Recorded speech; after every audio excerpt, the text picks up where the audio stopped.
medical term.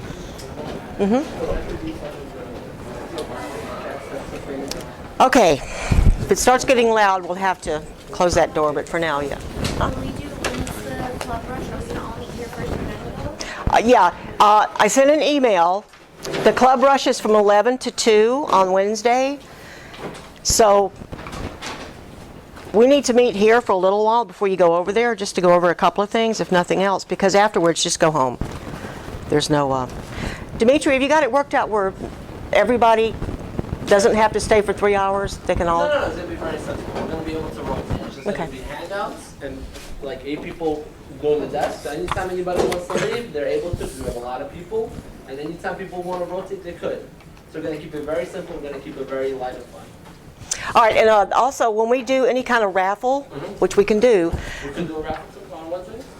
No, I don't, I'm just saying as for, like for Valentine's Day, because you were going to tell people about it, right? Yeah. You're going to advertise.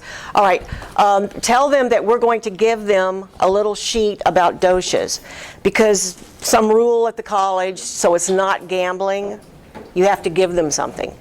So, you have to, okay. So when they buy a raffle ticket, we have to give them, I'll make copies of the dosha sheet, give them a dosha sheet and say, fill this out, and then you'll know what your dosha is, and blah, blah, blah. Yeah. Are we allowed to do 50-50 raffles at all? What's that mean? Like when you buy tickets and then we keep half of it and then someone wins the other half? Well, We could, but what they're winning is a treatment.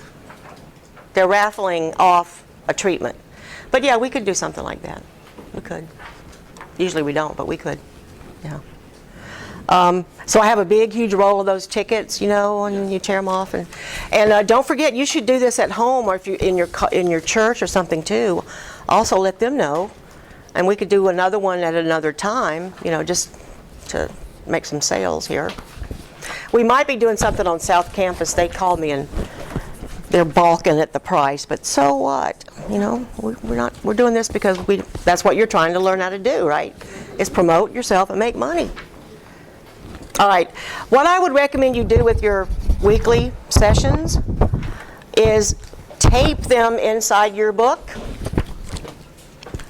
Make a copy, tape it inside your book, and this should be in your portfolio with your manual and all your other paperwork. You really should put this on top, because I'll try to send you an email, but no matter what's going on in class, no matter what, the assignments each week you have to do. So whatever the reading assignment is, I want you to do that reading assignment. Now, I used to make everybody do homework, you know, at the end of the chapter, or give you like 20 questions just to see if you did your homework. But I don't want to do that to you. You got enough to do, but you have to do the reading. You have to keep up. That's the most important thing. And by now, with the anatomy book, you've had those chapters a couple of weeks now. So how many times do you think you should have been reading through that by now after a couple of weeks? How many times? Not once. How many times do you think you really have time to read through there? At least 3 or 4, a couple. You should have read through it 3 or 4 times. Now, when Italia was here, she gave you some really good ideas to help you study. And it sounds like a lot of work to make notes and rewrite your notes and go back and revisit it. But that's how you learn. That's how you learn, okay? Now, did anyone find out why he called this Job's body? Did you read the why? Yeah, but why is this book called Job's body? It's an anatomy book for massage therapists, but why did he call it Job? He could have called it anything he wanted, right? Because he was suffering, and you know, all his friends, well, he really believed in God, and his friends were telling him, you know, don't believe in that God anymore. You know? Well, what's the moral? The moral of the story? I mean, that's nice, but that's not the reason he called this book. Himself, like, You need to know what's going on within your own body before you decide what's going on. believe me, it was a completely new way to look at religion, too, when this was written.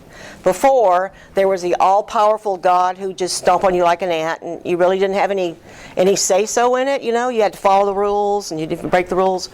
But what happened with Job is he said, "Excuse me, I'd like to talk to you, please," to God. No one had ever thought that you could have a personal relationship like that where he would actually listen to you and you had input on what was going on. That's a completely new idea. Completely new idea. So it's a way of getting control of yourself, right? And it kind of answers the question, well, why do bad things happen to good people? Because they do. Now, the old way of looking at things, that should not have happened, right? You followed the rules, you did what he said, you were supposed to be rewarded. And Job, but he wasn't rewarded, he wasn't rewarded at all, right? Up until a certain point, and then he wasn't. So why did bad things happen to that good person? Because they're always going to happen to everybody, right? It's part of the universe. So what is the moral, and the whole point of this book is you have to get control of all that. You're not a passive victim of what's happening. You have to be an active participant and get control. Get control, okay? Doesn't mean you could go out and be mean and murderers and all that kind of stuff, and then you'll be forgiven. That doesn't work that way either. But it's all about that. Now, the first 2 chapters that we looked at in here was about the basic composition. And if you listen to my lectures, it may not sound like it, but what I'm saying when I'm up here came from the book. When I talk to you about tensegrity, is that in there? Yeah. When I talked to you about the composition and how everything was interconnected, it's in there. And I talked to you about stress. That's chapter 10, right? That's chapter 10. And we talked about getting in the flow, being in the zone, using intuition to do our work. That's in the book. So when you read this in the book, in here we'll have a discussion about it and see how it interconnects. But I really don't go far afield. I'm really trying to tell you what's in here. Now, it would be really good, and he's very technical. You know, he is. He's very technical. He's some philosophy major guy. But he's a very well-trained medical person. So it is kind of technical. He goes into great depth about the structure, the molecules, and all that kind of stuff. Because especially for some of you who want to go into the medical side of our profession, you are going to be talking to medical people, doctors, chiropractors, physical therapists, exercise physiologists, maybe athletic trainers, people with 4, 5, 6 years of medical training. And the language they speak is medical. And you can't go in there and say, well, I worked on his shoulder, I rubbed the knot in his right shoulder, now the knot's gone, and he feels better. How many times have you seen a therapist and they talk to you about your knots? They get your knots out. It's like, you know, you turned into cottage cheese because you have a problem now. But you can't talk like that, you know, you can't really talk. Now, to someone you're working on, if you said the word adhesion, you need to kind of explain what an adhesion is. That's the word for knot. But why do they get knots? I mean, why does your body do that? And if I don't know how it got there, I can't possibly know how to get it out or fix it, right? So it's a collaboration between me and the person. And they can't be totally passive in this either. They have to kind of help out, but with their own health care, like, you know, exercise and all that kind of stuff. But it is a collaboration, but we have to understand.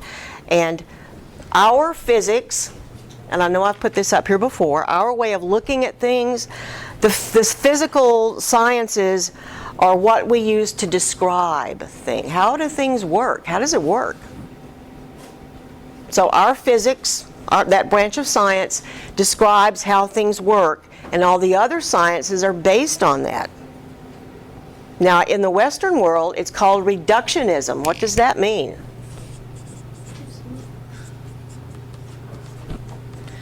All right, get your little medical terminology handout out.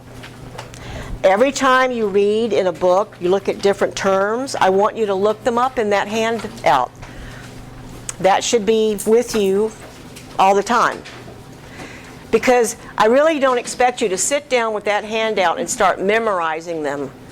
We're going to start with the A's, and we're going to memorize, and we're going to go through to the Z's. It's really kind of hard to do that. And that's a kind of daunting challenge, right? I said, by the end of the term, you got to memorize all those elements. No. You got to take little bites, okay? Little bites of knowledge, little ones, but on a daily basis. You think you're going to sit down the night before your midterm and cram? Good luck. I'd recommend you drink lots of coffee. And you might make it through that test, but the next day you don't remember crap because you didn't absorb it. You didn't absorb it, right? So every day, little bites, little bites.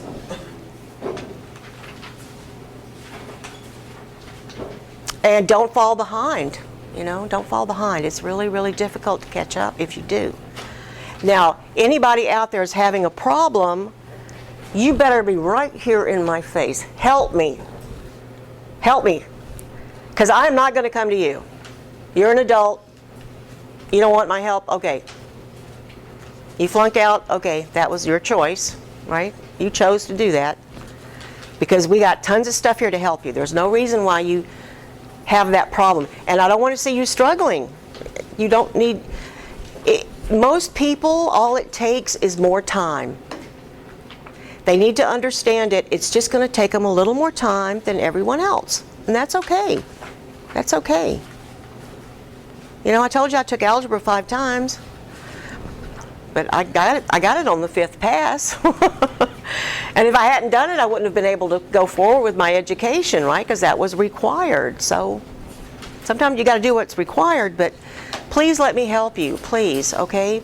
We can have study groups after class, before class. Dimitri's being really diligent about that. The anatomy part is also the learning resource, what's it called? ACS now. And a lot of that you can do online now with them. A lot of it's online too. So please understand that you don't need to struggle, and you don't need to sit there and say, I don't understand this at all. What's going on? I have no idea. Let me know, all right? And this book is very technical. He's very in-depth on what he talks about.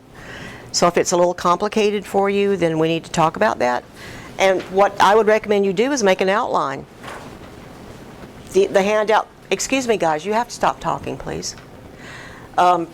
Make an outline like I did for the body. We're up to tissue, so I did one with the elemental and the molecular and the cells and the tissues.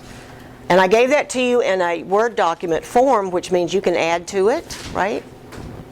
You can add more information to that. You can alter it, whatever you want to do. But you need to start doing that, okay? Because we can't look at each individual part. Because what are we doing? We're using our hands to touch someone. And we can't just touch one tissue or have one response. We have to look at the body as a whole and try to help them with their whole. And that's not just the physical body too, is it? What are you really? Aren't you really 3 parts? Aren't you a trilogy?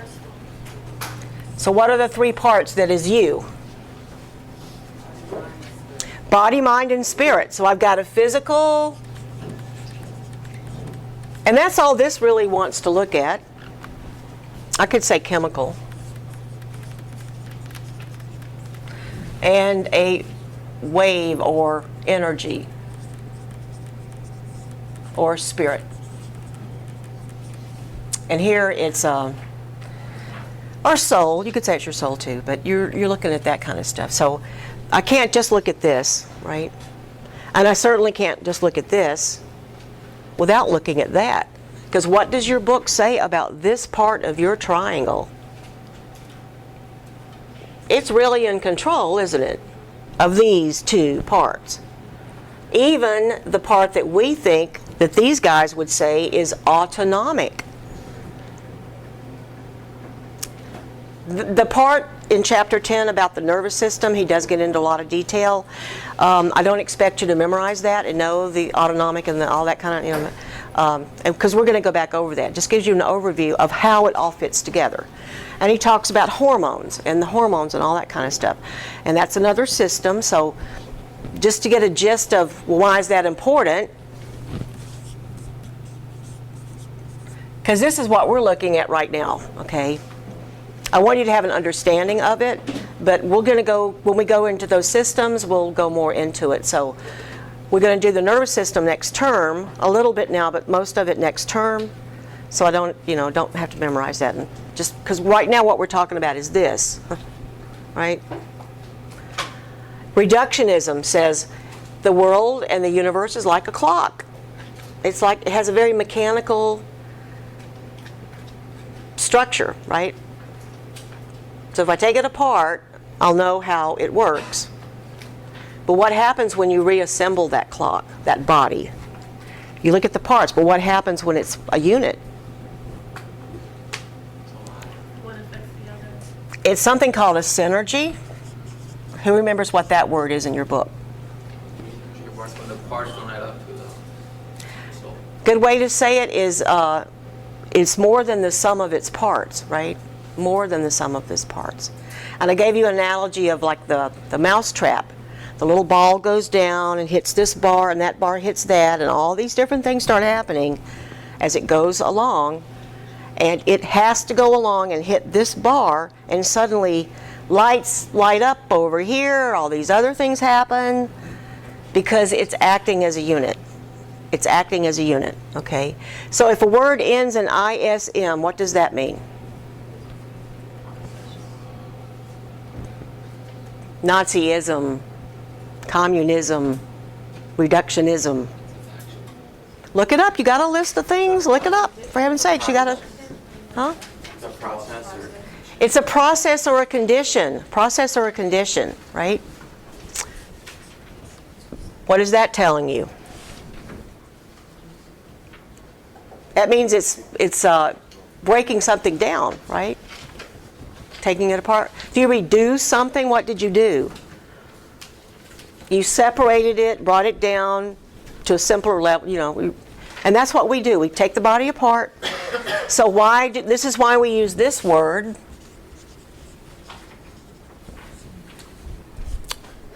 For the physical side, we have to open the door. We're dying in here. I'm sorry, I can't breathe. I hope it won't be that loud, but please just talk. They need to give me a fan or something. Come on. I know, it's awful, isn't it? So we don't say morphology and physiology, which is more accurate. You're studying, when you study, they say anatomy. Because that tells you everything right there about this. Because what does this word mean? It ends in this. What's that telling you? Look up that, O-M-Y. What's that? like cuts.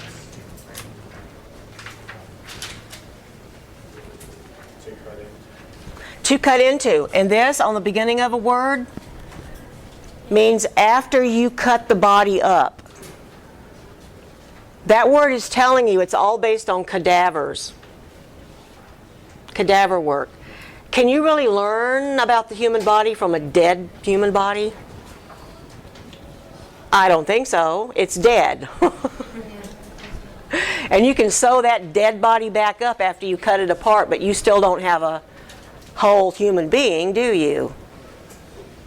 You don't. So this really doesn't work. I mean, it has really good, but not really when you're looking at a human being. And we don't work on cadavers. They would never appreciate a massage. They really, it won't do much for them, okay? They're still dead.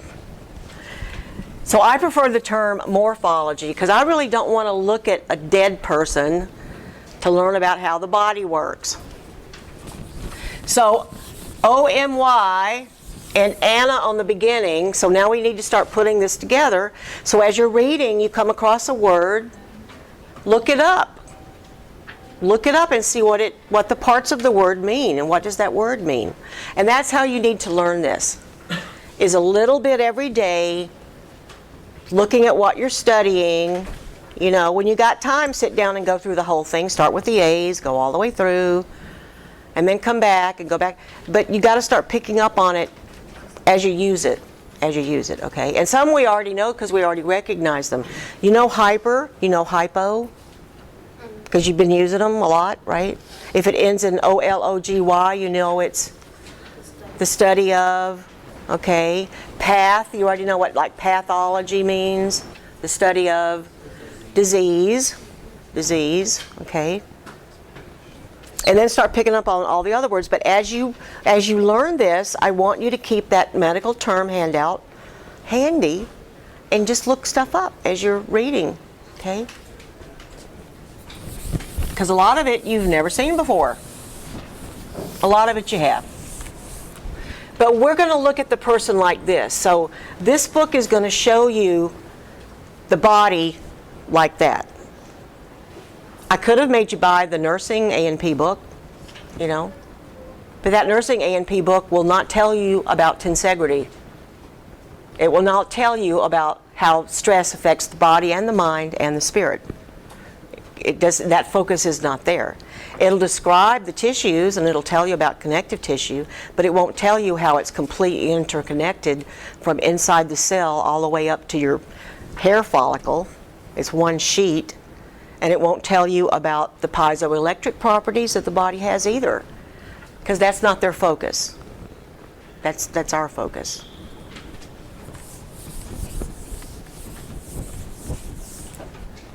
And when we studied the skin, when we looked at that chapter for the skin, we looked at how important touch is, right? That if you don't have touch, you'll die. You can die from it. And what's that called? Touch deprivation.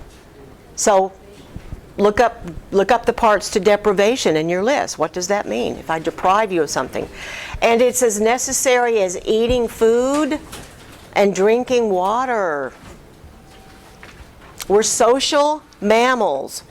Social mammals exist in groups, herds or whatever. You gotta stay together.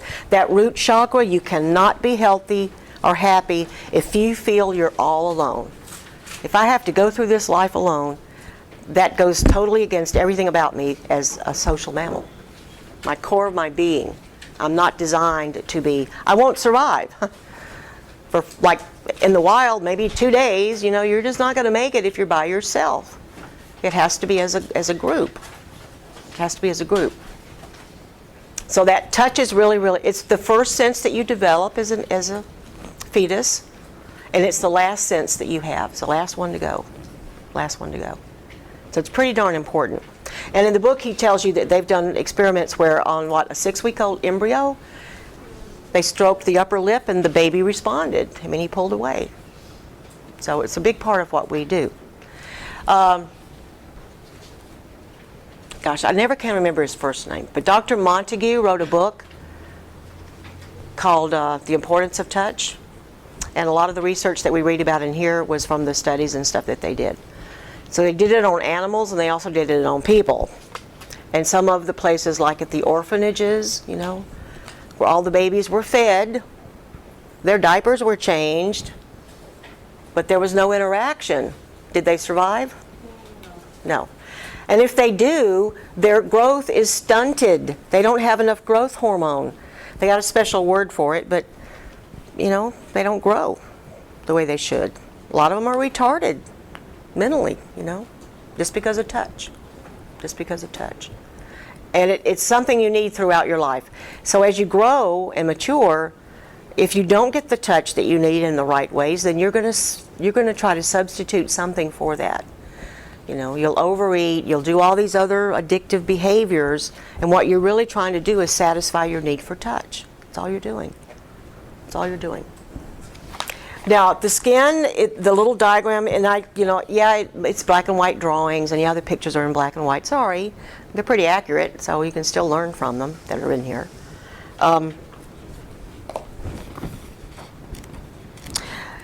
So with the skin, well, first of all, let's do a review. Tell me how many types of tissues you have.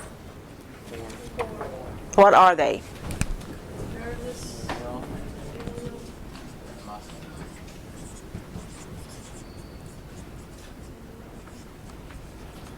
look up that, look up that, and look up that. I'm having a hard time navigating through this thing. Through what? This. It should be alphabetical. It is, but there's just so many different. Start page 811. 811. Yeah, it's put together a little different. I just got it from a couple of different sources. You can always go online and just, find your own Yeah. and download it if you want. I just didn't want you to have to go buy a book and have a resource that has all of them, So flip back and forth. It's all in there. But like lateral and medial, those words end in AL. So that suffix means, and it's going to mean that, so you're going to see it stuck on the end of a lot of words. It means pertaining to, okay? And theal, or thelia, God knows how that got, anyway. But what we use it for is for covering or sheet, okay? And epi, something that's over or above, right? It's over or above. So you see a word that, I know that they were talking about like that type of tissue, but why did they use that particular word? What are those parts telling me? Why is it that word? Okay. And that pretty much tells you what it is, because it doesn't have anything to add to it or change it. And 3, muscle. And what is the little thing for muscle? M-U-S-C. Now, why is that there? What does your handout say about that? What's that? It's called a connecting vowel. So how many vowels are you got? You got A, E, I, O, U, right? Now, some words are compound words. There's more than just one root to it. And they'll combine them a little different. But most of the time it's an O. Most of the time it is. So I see something that starts with M-Y. I know they're talking about muscle, right? I know that. Or it starts like this. What does that mean? That means flesh. And when I look at you, I see your flesh, but what I'm really looking at is your muscles. That's what I think of. So it'll be sarco this and sarco that. But that word means flesh. But this word relates to your muscle system. It relates to your muscle system. Who remembers what this one meant? It means body. And sometimes it'll be combined with something and it'll be spelled like that. And this one you're going to see a lot in your nervous system.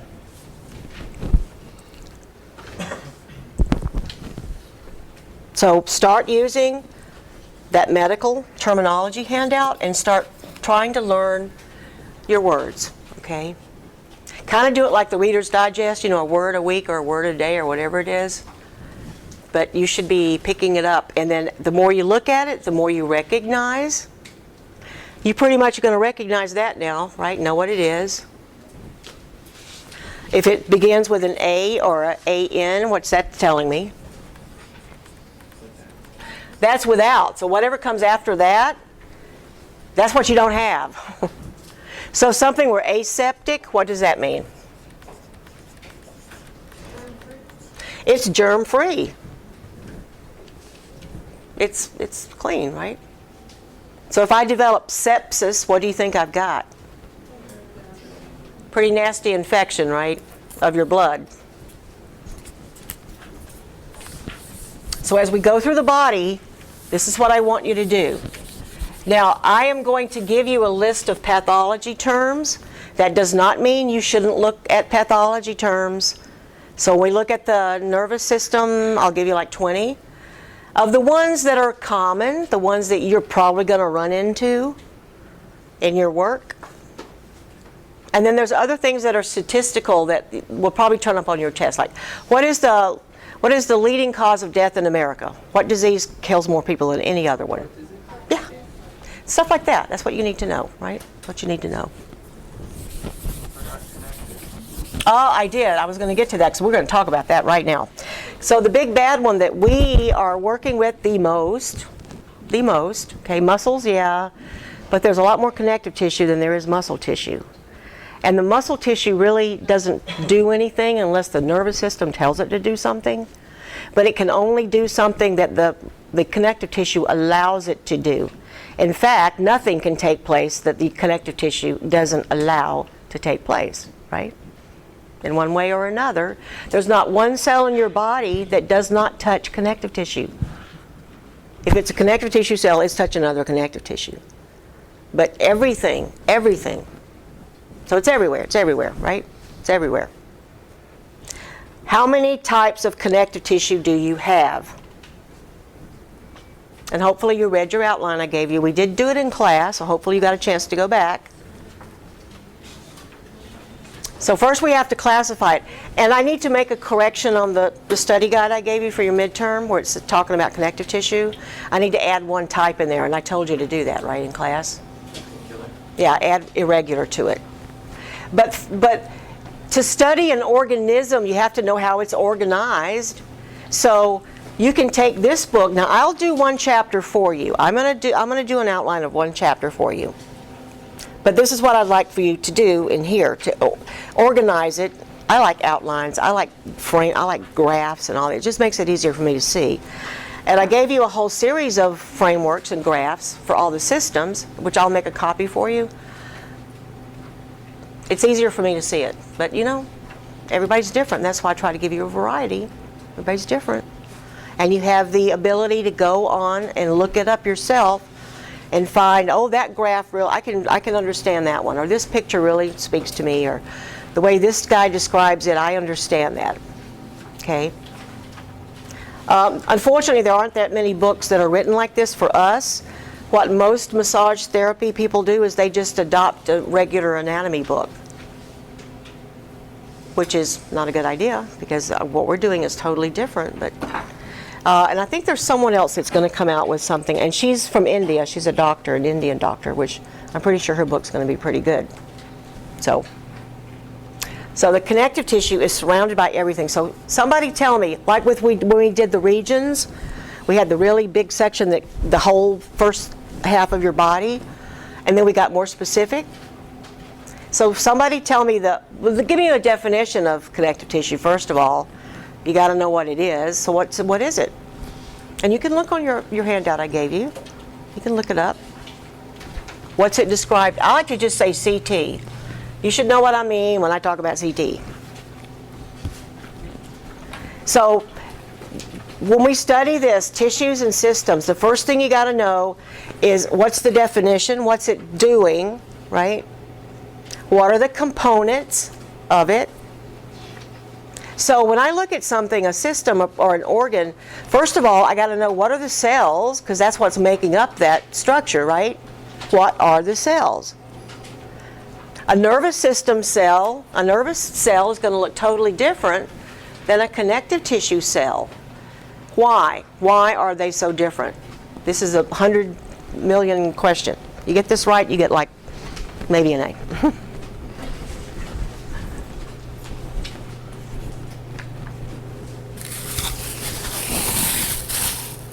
Why can't they all be the same? There you go. She gets 10 points. It's because of the function that little cell has to do. It's got to work a certain way that it has to be able to do that, right? So the structure's going to change. Now, what do we call that process where things change? Very good. It's called differentiation. You got a little basic model cell, and what do we call the basic model cell? Yep, a basic model cell. Very good. It's called a stem cell. That's what you start out with, right? And then based on what it's got to do, it's going to change. And that change we call differentiation. So my basic stem cell can become an epithelial cell. It can become a connective tissue cell. It can become a muscle system cell and a nervous system cell. It can't do anything than that because that's the only 4 types we got. Now it can be very specialized within that category, right? So this guy right here is the one you got the most different types of. If it's everywhere in your body, then you got to have a different kind because it's doing different things all over the place, right? So you got a lot of these. Categorize them. So if I started out with my top of my outline, the first thing I'm going to do is do the biggest division possible. So what are the two main ways we divide this up? It's in your help. No, that's a whole different tissue, honey. We're talking about connective tissue. Look at your handout that I gave you. That's way down the line. I want the first two main ones. Like with the body we did, well, first it was posterior or anterior, right? Then it was axial and appendicular. So what are the first two things that you're going to do? Look at your handout. It's right on the top. Not that. The one that I gave you for tissues. It starts off with the elemental composition, the molecular composition. Other than that, you're going to have to look it up in your book, but you should be able to pick that out. All right. The first kind is embryonic, and we're not really going to be concerned about that. So when the baby's still in the womb, it's a special kind of connective tissue that's really soft and mushy and rubbery, right? So embryonic, which we're not going to care about. And then what would this be? Mature. It's mature. So we're going to look at the mature, and we're going to divide that down so we understand our connective tissue. And then we'll talk about that chapter. So definition of connective tissue is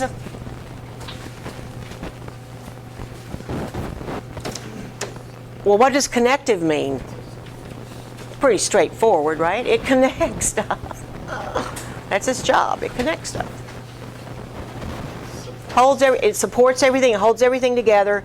So we're looking at form and function, right? That's what we're studying, morphology and physiology. So first I have to be able to describe the form, and then I have to be able to describe the function. Whenever you study anything in the book, in the body, any of the systems, those are the two things you have to be able to answer. What is it, the form, and what's it doing? Form and function.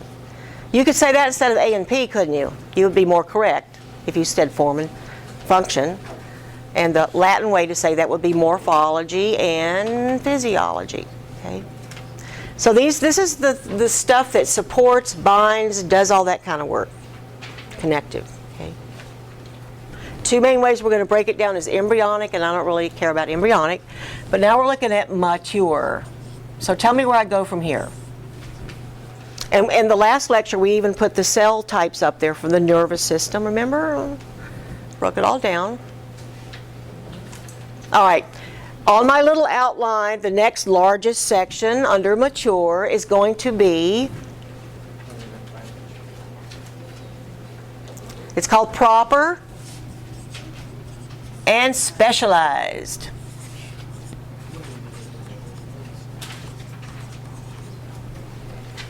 Now, I can break this down further, right? And I can break that down further. I can be more specific under that heading, within that category, okay? And under proper, what am I going to put? Very good. Loose and dense.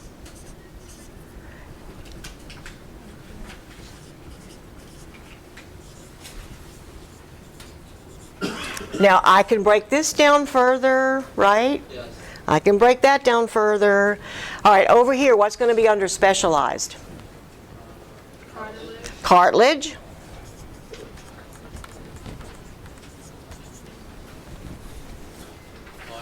Bone and blood.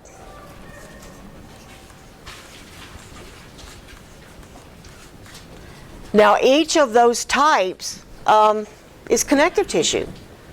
Looks different, doing different things, but they are all a form of connective tissue. All right, let's start with loose. How many types of loose do you have? I got 3.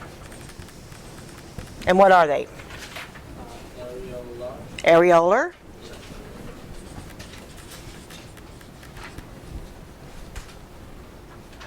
Adipose.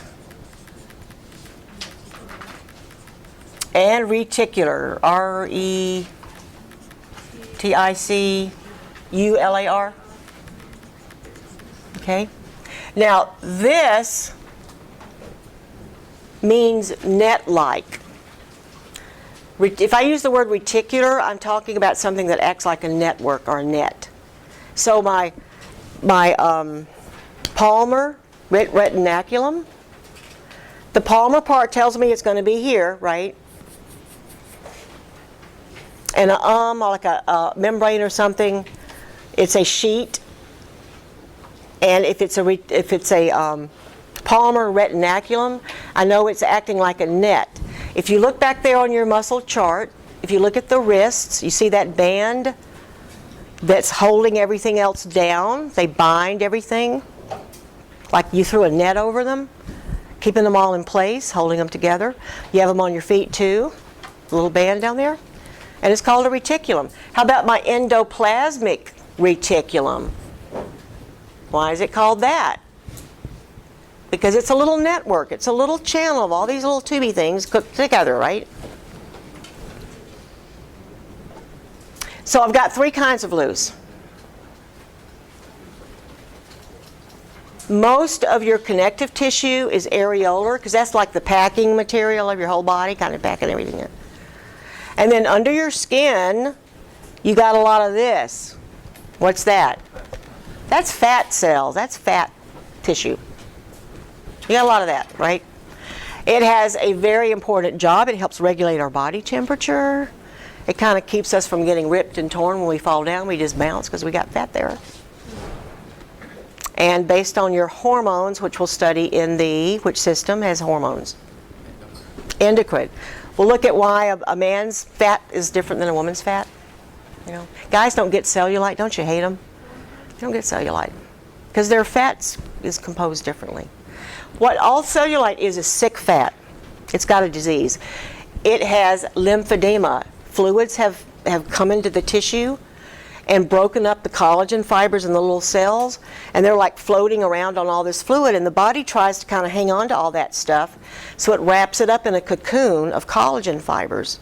So when I look at my skin and I see the orange peel, look, that's just a little bundle of fat cells being surrounded by collagen.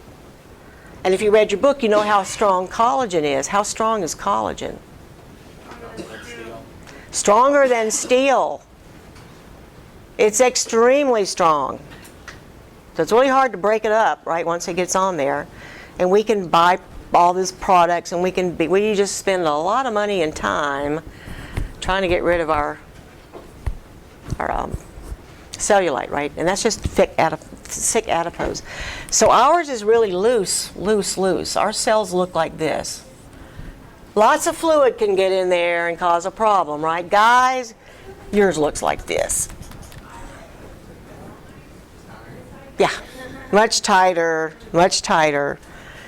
So it's not a problem for you, but it is for us. But that's just because of the way it's structured. But that's your loose. And this is more of a fine network type of tissue, and that's exactly why it's called that, right? All right, so that's the loose. How about the dense? You got three loose. How about dense? There's regular. There's irregular. And we have another kind of reticular connective tissue. So when I say that, I have to say loose reticular or dense reticular to define the two. There's a difference, right? Now, what they're talking about here is when they say regular, who read their book? Who read that handout? Tell me what it means. And that's what we're going to look at in Chapter 2. We're going to go over that. Chapter 3, about why you get adhesions, what's happening. On a molecular level, you need to understand what's happening. The collagen fibers are organized. They're parallel to each other. And they have a little kink in them like this. And what's happening is it's only being pulled in one direction. Okay, only in one direction. So tendons and ligaments are regular. And remember, we even talked about the little nerve ending that's here. What's that little nerve ending there? What's it called?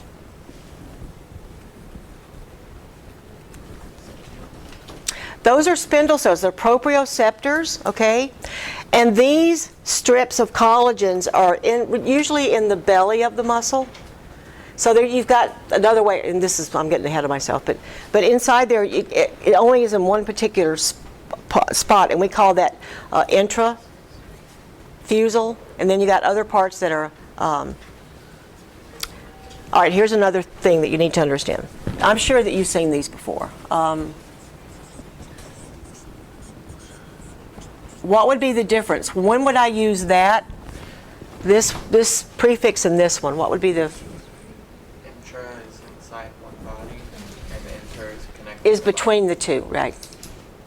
So if I say intrafusal, I'm talking about something that's in the belly, right? If I said interfusal, it's going to be between them. It's not inside it. So there's a prefix you need to understand, because you'll see that. You'll see those terms being used quite a bit. In the body, they'll talk about a cell and then all the crap around it, right? So this is the regular. This only gets pulled in one direction. And it is very strong. It's stronger than steel. So where do you think there's going to be a problem if you're overstraining that muscle? It's not going to be the tendon that tears first, is it? It's pretty much going to stay okay. So it's either going to pull loose from the bone, where it's attaching, right? Or where it's connecting to other tissues that do stretch and move. So irregular is going to be the opposite to that, isn't it? It can get pulled in any direction. I can pull on my skin up and down, sideways. I can pinch it. I can do that, and it will resist that. It will respond, and it'll spring back. It's got elasticity to it, right? So that's not a tendon. A tendon doesn't have force applied in all different directions. It's only in one, and the same thing for a ligament. But other places, I need that stretchability. I need that strength, but from different directions. And then once again, this is a little different. It's a different type of connective tissue, but it's a net-like grouping of the tissues. But they're denser. Oops, I don't have my right thing. Most books don't even mention that, because it's only like a little bit, so it doesn't really form a sheet. All right, so that's this over here, right? This is called proper connective tissue, and this is more of what we're going to work on, right? We do affect this, we do, but we mainly are working on muscles, which are tendons and ligaments, right? And all the connective tissue that wraps it all up. So that's mainly what we look at. Then this cartilage, what's the name of the cell? If I'm looking at cartilage, it's going to use one root word element that's going to tell you that. Oh, I forgot that. Over here, what do you think the word's going to be for the connective tissue stuff? Fascia, right? I always think of a gold member. When the Dutch guys always say, my fascia, your fascia. This is the word we're going to use for all of this when we talk about connective tissue. Fascia. And then when it does get specialized, we're going to have a name for that particular kind of cell. All right? These guys here, and in that handout I gave you, there's some that don't move and there's some that do. So you got fixed and you've got wandering ones. But the one that's really composing all of this is called a fibroblast. So you need to look that up. If a word ends in B-L-A-S-T, what does that mean? And fibro, all of this is going to be fiber this and fiber that. So fibro is the word you'd use for fascia. Embryonic, immature. If cells end in blast and not site, that means they're still immature and they can still create other cells or other products, right? So your little fibroblast is making your tissue cells, and what is the other thing that makes this look different wherever you go? You can classify all this, but there's something about this that's more important than the cell. What's it called? Very good. Very important word. So in this context, what's the definition of that? The stuff that's surrounding it. It's the little environment the little cell lives in. And in connective tissue, that environment is called the matrix. And that's made up of two different structures or two different parts. What are they? What makes up your matrix? And it's what makes blood look like blood and bone look like bone.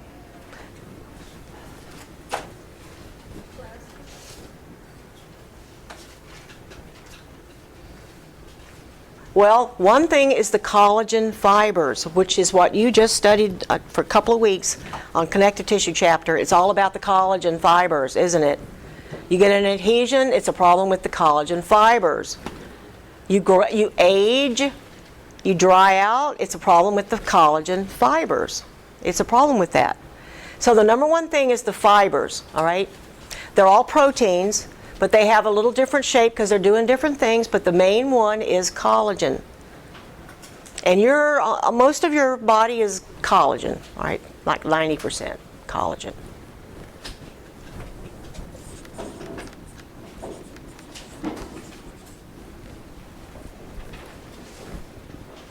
Then you got what? What's the other two?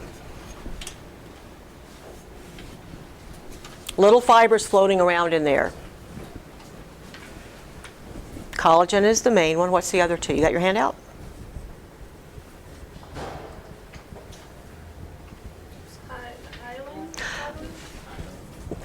Hyaline is a type of cartilage, but not in the, that's... Oh, blood? Huh? Very good. Elastic. And there's little ones called reticular as well. And it's all about what they're doing. So you can imagine the difference between collagen and elastic. Well, the word elastic tells you what? It will stretch, right? It's going to stretch. And basically the reticular is just a little shorter, collagen's a little different one. So when all those little fibers fill up the space, they make it more net-like, right? They make it very strong because this is where the strength and the rigidity comes from for your body. And then the elastic is just exactly what it does stretch. Collagen will not, right? But the elastic does. It gives. It has a give to it. I'm sorry, you said the fibroblasts, are they a part of the matrix or no? They're what create the matrix. They're making it. And we did this the other day on the board. I said they're like little spiders. They crawl around like a spider, and they produce the collagen fibers. You know, that would be the endoplasmic reticulum, right? So in a spider, they got little endoplasmic reticulums that they're making spider web for. Because what's a spider web? Collagen fibers. That's what it is. It's collagen fibers. Okay? And something else. So these are the fibers floating around in what? What are they floating around in? The matrix has two parts. It has the fibery stuff, and it has the liquid part. And what's the liquid part called? In this tissue, I mean in connective tissue, what are we going to call it? Ground substance. Does that sound familiar? Okay, we talked about that, right? And we're not talking about the cell now. We're talking about the matrix. This is what's all around that little cell, sitting there minding his own business, spinning out from his endoplasmic reticulum this and the ground substance. Now, in one place it may be really thin and really watery, and maybe just a few fibers floating around in it called blood, right? Or it's got tons of this stuff and very little ground substance. In other places, like in cartilage, it's a different balance between the two, right? That's what gives it its structure. So what gives it its structure is the matrix. It's the matrix. What did he say in the book about the matrix? You probably thought your skeletal system was what holds you up, right? It doesn't. Your feet don't even really have to touch the floor, do they? What's really holding you up?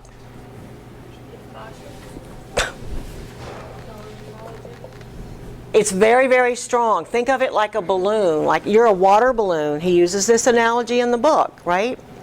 The collagen is the balloon, and you're almost all water. What's your percentage of water? What percent water are you? Around 70, more when you're a baby, right? So you're pretty much just a water bag. That's all you are. And what kind of water? Seawater. You're only like a 0.02% difference than seawater, pretty much is what you are. But how you get your form and your shape and your ability to stand upright, because if I just threw a water bottle on the floor, it's going to pancake out, right? But you don't pancake out. How are you standing up and walking around? And being able to bend at the knees. How does that happen?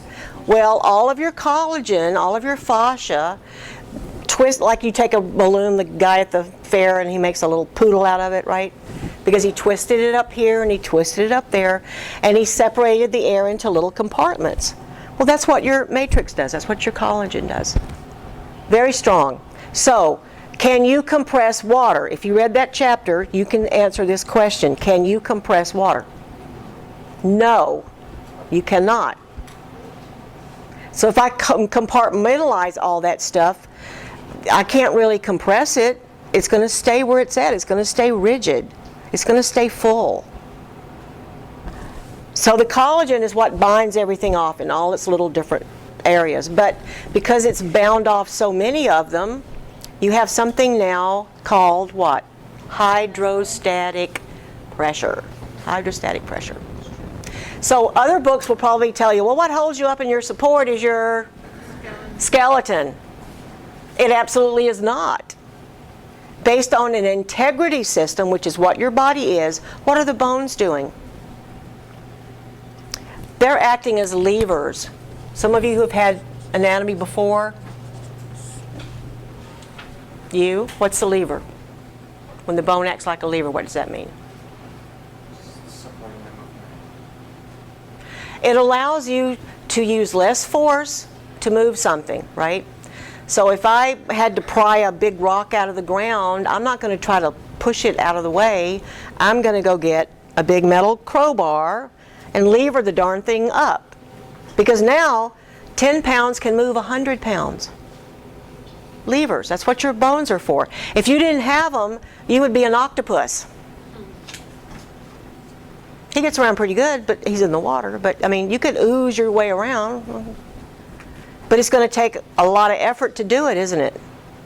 So your body very cleverly used its connective tissue to form a structure that could act as a lever to allow you to use less force and move more mass. Who came up with all this?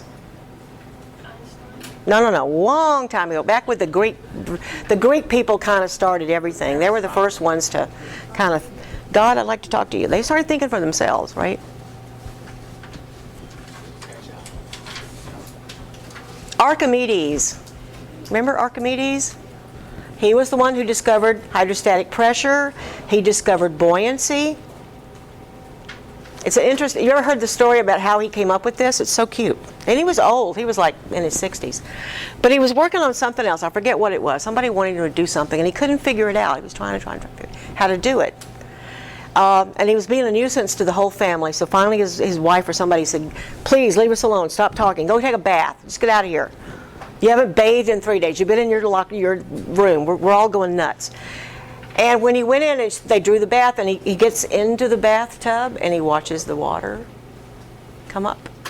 That's the point. The thing he was trying to figure out was Archimedes' That's how we found it out, yeah. Trying to figure out the density. Yeah, that somebody had given, he had a problem he was trying to solve. Because back then, like, most of what you had to do was for warfare, so he was trying to figure out something for the ships or whatever. And he couldn't figure it out until he got into the bathtub, and all he did was watch the water level come up. And he said, "Eureka!" And don't we still say that? And he was so excited, he didn't get dressed, he just jumped out of the bathtub and ran across town nude, yelling, "Eureka, Eureka! I figured it out." So we call it Archimedes' principle. But he's the one who, and he said, "You give me a lever big enough and I could move the world." And he's right. With my little, like, 30 pounds, if I had I could do it. So that's what your skeletal system is really doing. It's acting as a lever system. It's not your support. Your collagen, your fascia, is what's holding you up by making little water compartments all through your body. And bones make it easy to move. You don't take it much force. But it's not holding you up. And what's holding the bones in place? Why did my disc slip? The muscles, right? The muscles.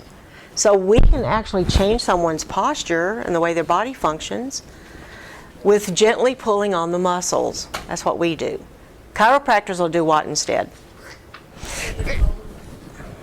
They're going to jerk it really hard and fast to put it back in alignment, which means you just ripped all the ligaments, you know. Anyway, so it's not a good way to do it. And we can show people with actual research that our way is better.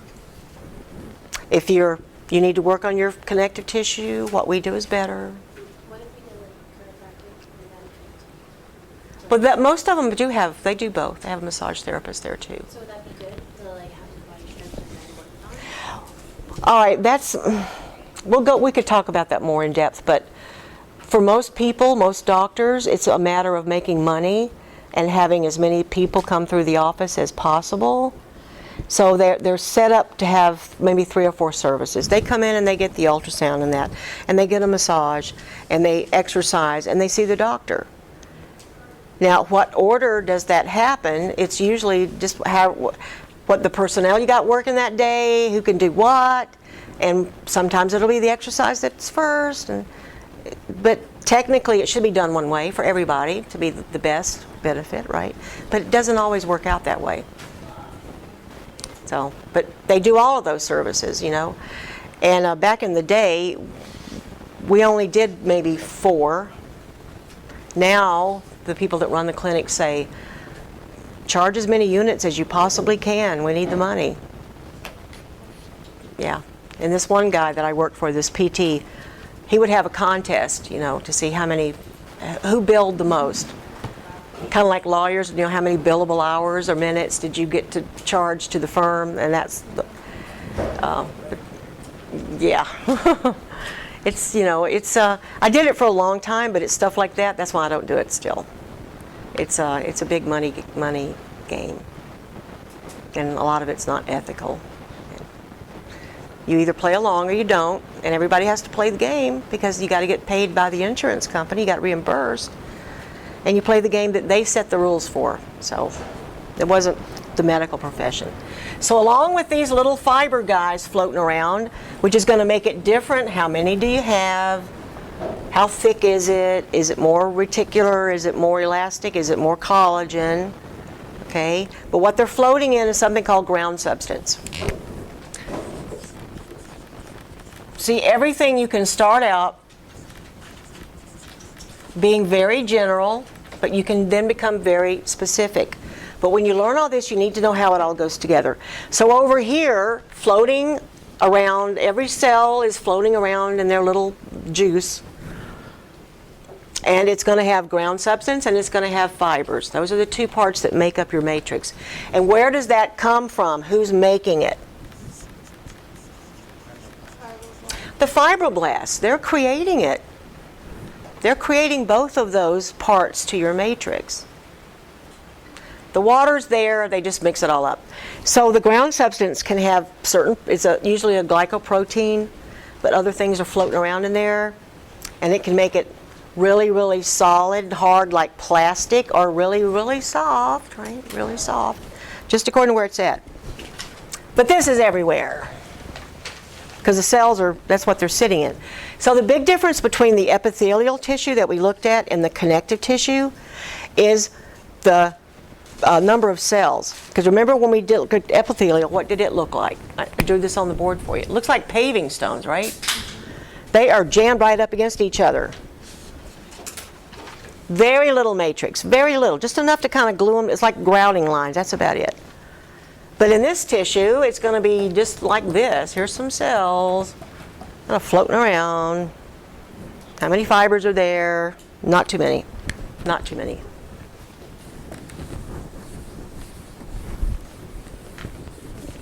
So loose, dense, and what was the word for this? Cartilage, chondro. So these basic word elements I want you to recognize because it's always going to mean the same thing. What would I look for to know it's bone?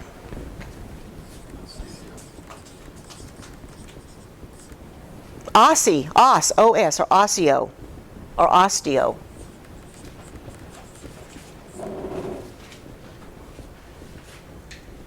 Blood, heme, H-E-M-E.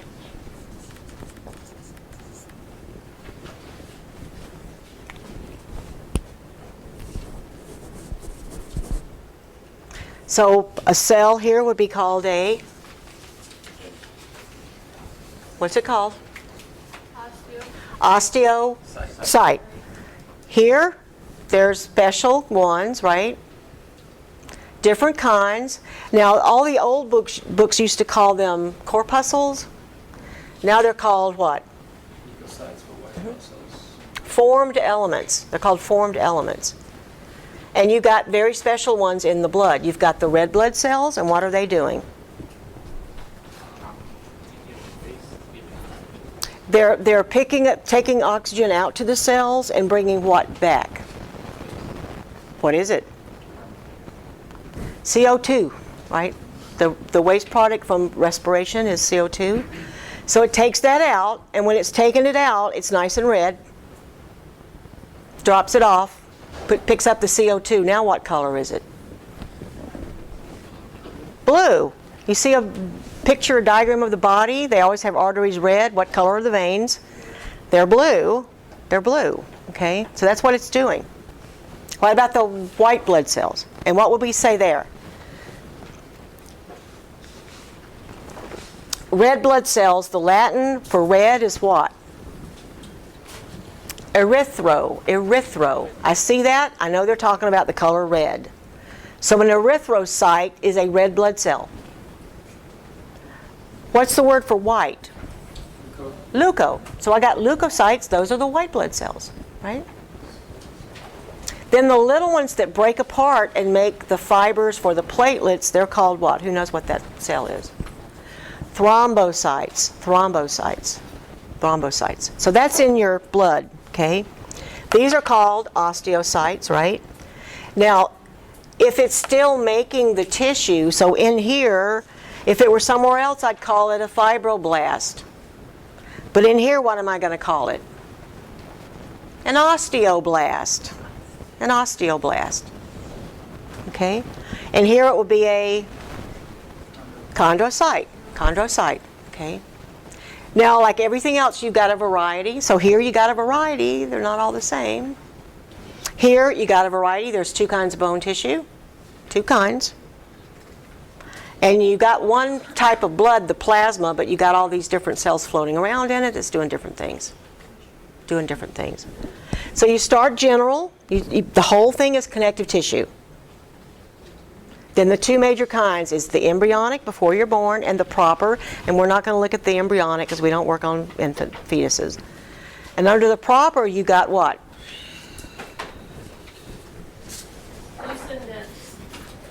You got proper and specialized. Okay, proper and specialized. The proper is what kind? Loose and dense. Now, within those two headings, I can break it down and be more specific. And there's three kinds of loose and three kinds of dense, right? Specialized, I can look at cartilage for the whole thing. Or I can be more specific and say hyaline, fibrocartilage, and reticular. Bone, I can say dense or compact, and I can say spongy or cancellous, right? Got two kinds. And blood, you can define it according to the cells that are in there, the formed elements, either red blood cells, white blood cells, or thrombocytes, which break up immediately. So we just say platelets. We say platelets, right? So you need to be able to outline this. You need to put the whole thing up there and then break it down. Where does this structure fit into that organized outline? Where does it fit? Some things don't fit exactly, but that's how you're going to do it. And I want you to do this every system we go through. We're going to revisit the integument. We're going to get more in depth with that. And you're going to say, here it is. How do I break it down? What's the next structure? I want to get more specific. Does that break down anymore, or is that it? And you're going to know the cells in that system and the tissues that are in that system.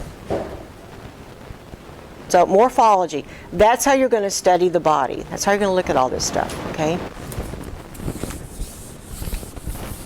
You got to know the form, and then you got to know, well, why is it formed that way? What's happening? It's doing something to make it form like that. What's its job? What's its job? And connective tissue's job is pretty much everything, isn't it? Pretty much everything. First job is support. It's going to hold you up because it makes all those little compartments to hold the water in, to give you the shape that you have, but also to give you your strength, your resilience, your ability to bounce back, and all that kind of stuff. And that is all based on this word right here.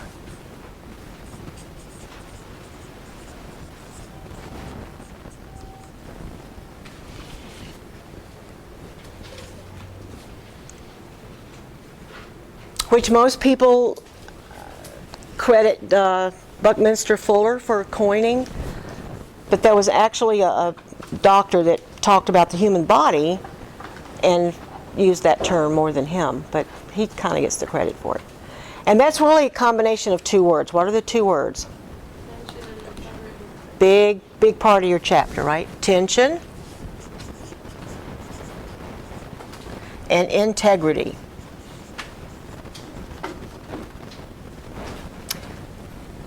This is how my body is structured. This is how it's all held together. All that connective tissue, the whole framework, everything, the bones as levers. Do you remember this little drawing?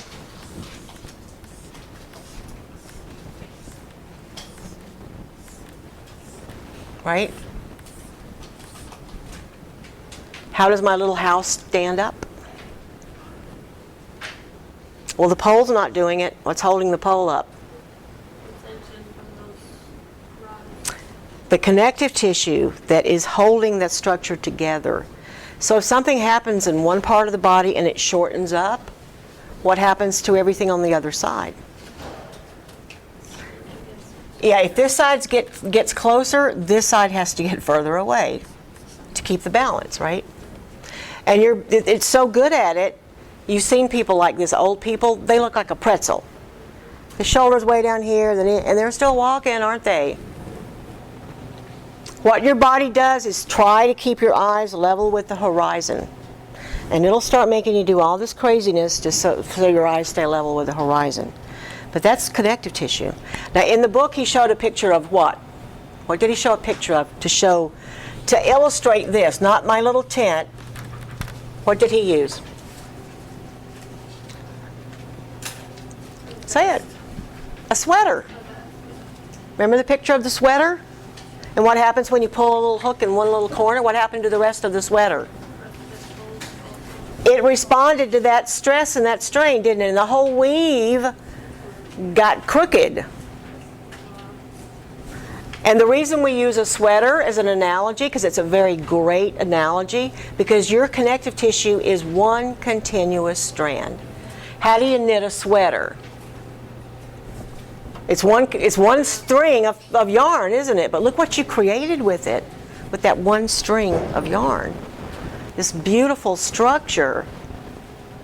Now, whoever sat down and thought up that pattern that you do 3 here and 1 here and 3 here, and then it comes out with the little, I mean, that must have taken thousands of years of sitting there with a yarn to figure that out. But somewhere along the line, there's a pattern to what you're doing, right? That you can't see until you create the item. So every little thing your fascia system does, all that string stuff does, is to create a unit that can stand up, can walk around and stand up. So the design, the template is in there somewhere, right, for that. But you have to adjust to that. You have to adjust to it.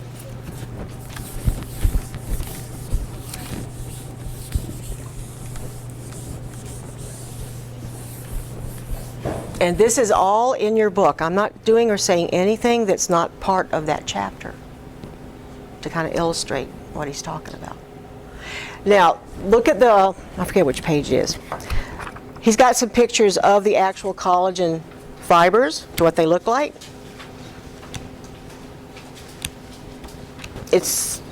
What structure is the collagen based on?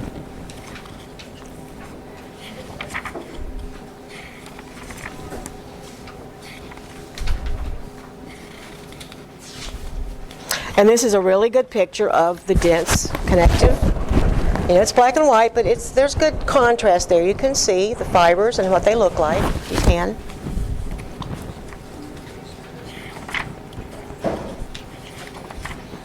Uh, 71, 72, and 73.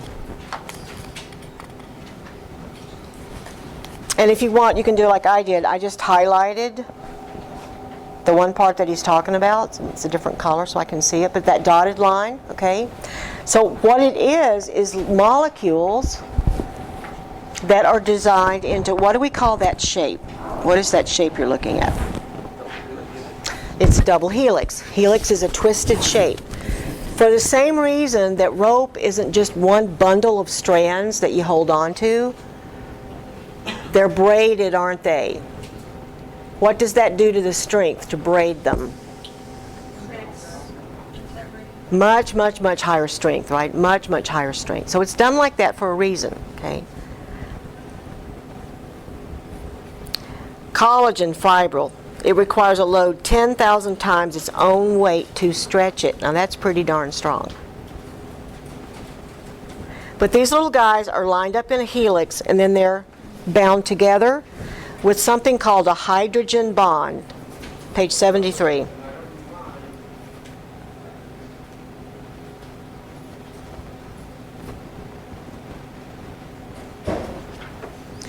A hydrogen bond is what kind of bond?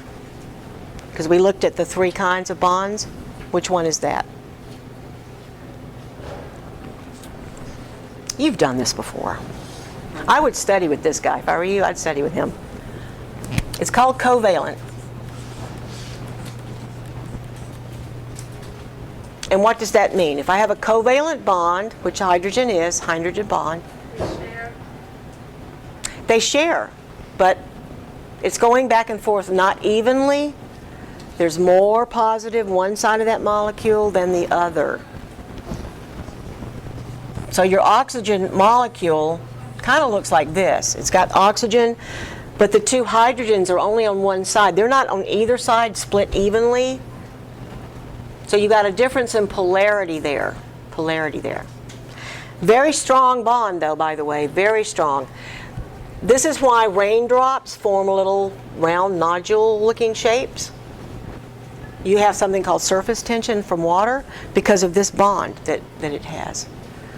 And it's like cement. I mean, if you ever hit the water going pretty fast from a high, it's like hitting cement, right? It's pretty tough.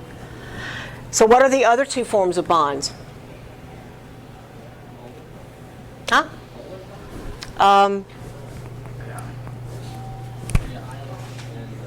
Ionic. This is polar covalent, so it would just be polar covalent. Ionic is the one that you lose them. Right? You got your little shells, and here comes another atom close to you that's missing an electron. It's going to suck one right off of there. It's going to try to pull it away and use it. So they're giving up or they're getting. They have a very distinct electrical charge to them. Very distinct. And the other one isn't more on one end than the other. It's kind of going like the infinity thing, it's sharing it. But with the one like this, it's not an even loop back and forth. It's over here, it's here. So this is going to be different than that. But this is a stronger bond. It is. So what's happening with your little collagen fiber? Those little molecules, the oxygen part to that molecule, where is it? If all the hydrogens are sticking together like crazy, what's happened to that little oxygen part to that molecule? It's sticking out from it, and here it's like sticking out. So the hydrogen bonds uniting the oxygen molecules that are thrusting out from the collagen chain. Each bond is fragile, but when you form a chain out of them, they're no longer fragile. They're no longer fragile, okay? And he's got a little picture showing you that the fibroblast is the one that's spitting out the little collagen fibers. He's making all that stuff. And then it gets organized into however way the matrix is going to look, how those little fibers get organized, okay? And what is kind of unique about this on this same page, I think, don't you think the body's just fascinating? It's just amazing how all this works. It really is. But they're not solid. It's not like a little rod of steel. What do those little revolving 3 helixes form? It's like a hollow rope, right? It's not solid. It's hollow. So they do wrap around each other. It is a 3 helix bonding, but there's still an empty space in the middle. What did he say is inside that space? What did he find? So these guys are all wrapped up, but inside there's a space, and there's something in there. What did he say that you find inside those?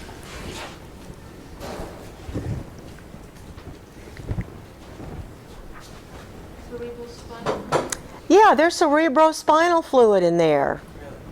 And where else is that?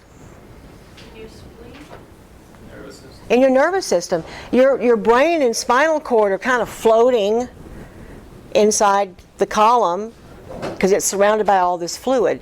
And because you can't compress water, what does it act as? A shock absorber, right? That's why your brain is floating in that liquid. Because you can't compress it and it can support it, right?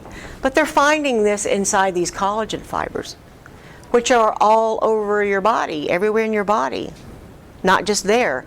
So it's another little circulatory system, right? You got another one that's circulating blood. You got one that's moving lymph around, but now you've got these little fibers containing this liquid all over the place, circulating that. They don't really know why. I mean, what's it doing? I'm sure it has a very useful purpose. And it's got something to do with the electrical charge of the body. The electrical charge of the body.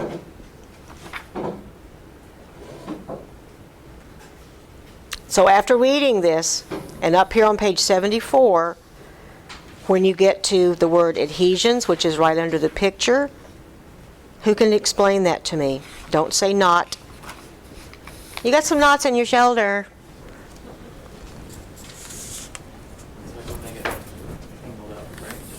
They get bundled up. They start getting compacted and glued to each other. Glued to each other. And what we have to do is we have to go in there and we have to pull all the fibers loose. It's like getting gum out of hair. Someone's got a big blob of gum. That's an adhesion, okay? And we got to pry all those little fibers loose. We got to get everything back out from that lump of ground substance, basically, right? That's what it is. Happens as you age. This is part of being aging, you know. We dry out, and I could drink 2 gallons of water a day, and I'm still going to dry out because what's happening? My body isn't able to hold on to that water. You know, it can't hold on to it. Now, why do we tell someone to take a drink of water after a massage?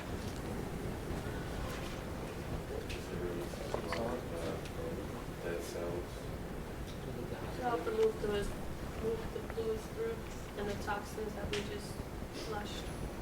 Well, kind of, sort of. You just softened up that fascia, all right? You put some more fluid in there. There's two states to that ground substance in the fascia, in the matrix. It's either a sol or a gel. If I just put sol up there, what am I talking about? It's an abbreviation for, this is the watery part, right? This is the thicker part. And when you massage someone, you brought heat into the body, didn't you rub them? A little friction, bring a little heat in. Because what are we trying to do? We're trying to soften up this crap and rehydrate it and bring it to more of a liquid state from its gelled state. And this is where it gets worse and worse and worse because the fibers get more stuck to each other and you get more fibers in there. And it becomes pretty solid over time, and then you don't get it back out, right? You don't. So I'm going to try to change these two. Now, based on your reading, tell me what that word is. Based on your reading. The word for this, changing from a gel to a solution. How do I do that? Look back at page 69.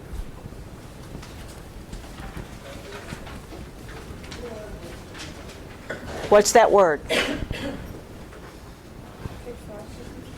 Thixotropy. Okay, we need to look that up because we don't know what that means.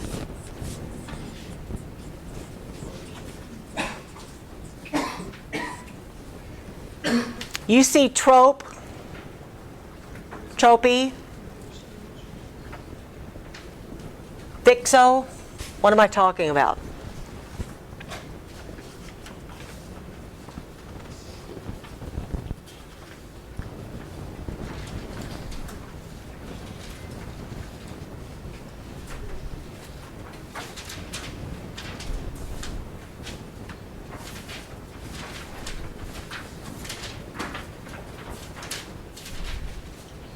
Well, what if I had atrophy? What if I had dystrophy?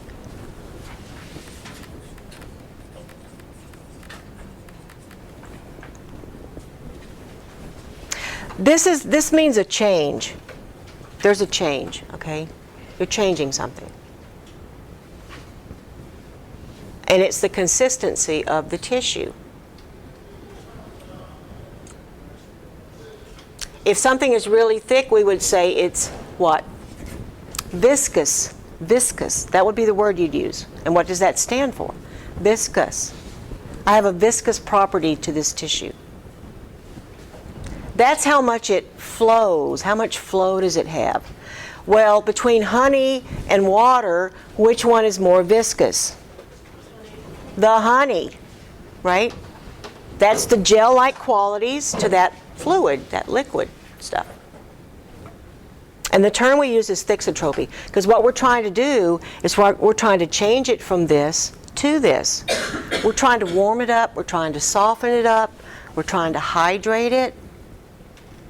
Now, when they get done with the massage, we don't want their body to pull water back out of those tissues. We want it to stay that way, so we're going to ask them to drink some water. Now, do you say, drink plenty of water? No. Because that may be, my plenty of water may not be what you're thinking about. So we're going to give them a little bit of water, and what are we going to say instead? Stay hydrated. Remember, we talk very neutral. We have to be very neutral. And we don't want to be telling people to do stuff. Really don't. Keep hydrated. That's what we're going to say. And what else are we going to say? Get a massage. That's our plan, and we're sticking to it. To change the consistency. It's talking about the consistency. It may not be on there. I'll find it for you. And you're doing it from this to this. Now, that's based on it's the fibers that give something its rigidity, right? So I'm trying to put more fluid in there, but it's the collagen, and as it dries out, it gets thicker and thicker and thicker, right? Thicker and thicker. And then they hit each other, all those fibers, and then they can't let go, and now they're all bound up. Some books will say cross bridges for that, but what actually is happening is all the collagen fibers are sticking together, and there's no fluid movement through there anymore. And we say a lump because that's what it feels like. That's what it feels like. So that connective tissue has properties to it. If I understand the properties, I can change it. But if I don't know what the properties are, I could hurt them instead, right? So I need to kind of know what I'm doing. Should I go in there and beat the heck out of a really stiff and hard muscle that I haven't softened up first and warmed up first? Not a good idea, because what's going to happen? How's the body going to respond to that action? It's going to tear. You're going to have micro tears. There's no give there. It's got to be soft and pliable for there to be give. You even have to do that to exercise, right? Don't they tell you got to warm up first? Why do you have to warm up before you try to use that muscle? Because if you don't, what's going to happen? You get a tear, you get a strain, it's going to hurt like hell too, and you're not going to be the fastest one on the track, I can tell you that. You will not be. So it's got this property, and this is the frictioning that we do, we rub. We're going to change the consistency of that connective tissue. It's going to be soft and pliable and more fluid because it has this property. You can actually take that jelly and wiggle it all around and stir it all up, and it'll get liquid. Do you know what Jell-O is? You eat Jell-O? It's collagen. Just like you. That's all it is. I put it in the refrigerator and it gets cold. What happens to that collagen? It becomes jelly-like, right? It gets really stiff. I take it out and I stir it and I mash it and I play with it. What's going to happen? It goes back to being liquid, doesn't it? And where do they get that? That's from cows. So you're eating a little box of cow collagen. Yeah, we're never eating Jell-O again.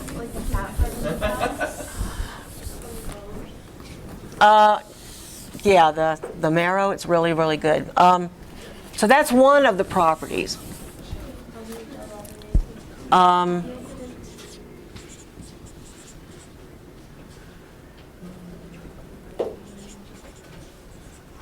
right, I see that on the end of a word. What am I talking about?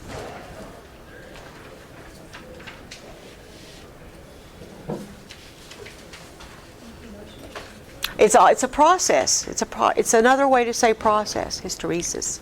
Something is happening. Hysteresis. Something's happening. I'm changing something.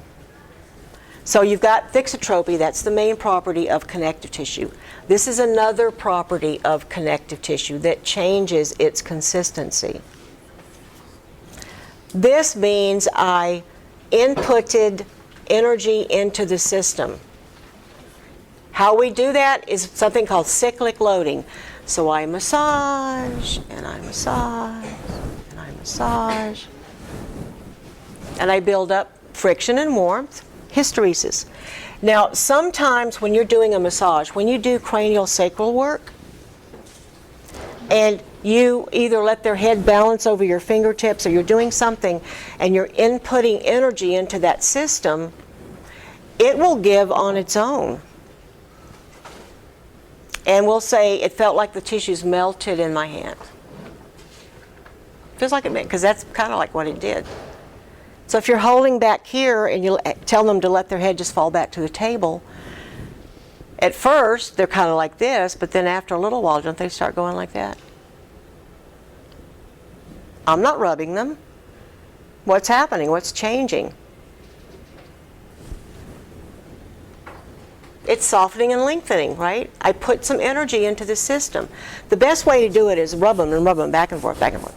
But if I just support your neck and your head falls back, and at first they're like this, but then you hold it and their neck starts going like that.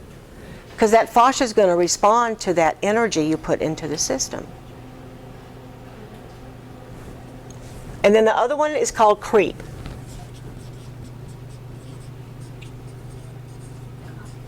Or is that an A or an O? Oh. Okay. And this one is called creep. Because fascia is what we call a viscoelastic material, what happens if you warm up plastic and you pull on it? And then you let go? Does it snap back? It stays there, doesn't it? It stays there. So with creep, I try to put pressure and hold it, stretch it out and hold it.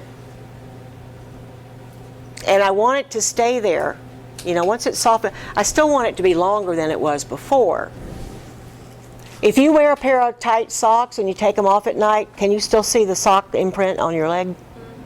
You wear a belt that's too tight, you take it off, it's still, but the blood flow is going to come back in there and then it'll go away. But that's what you're doing. That's called creep. That's what happened to the fascia.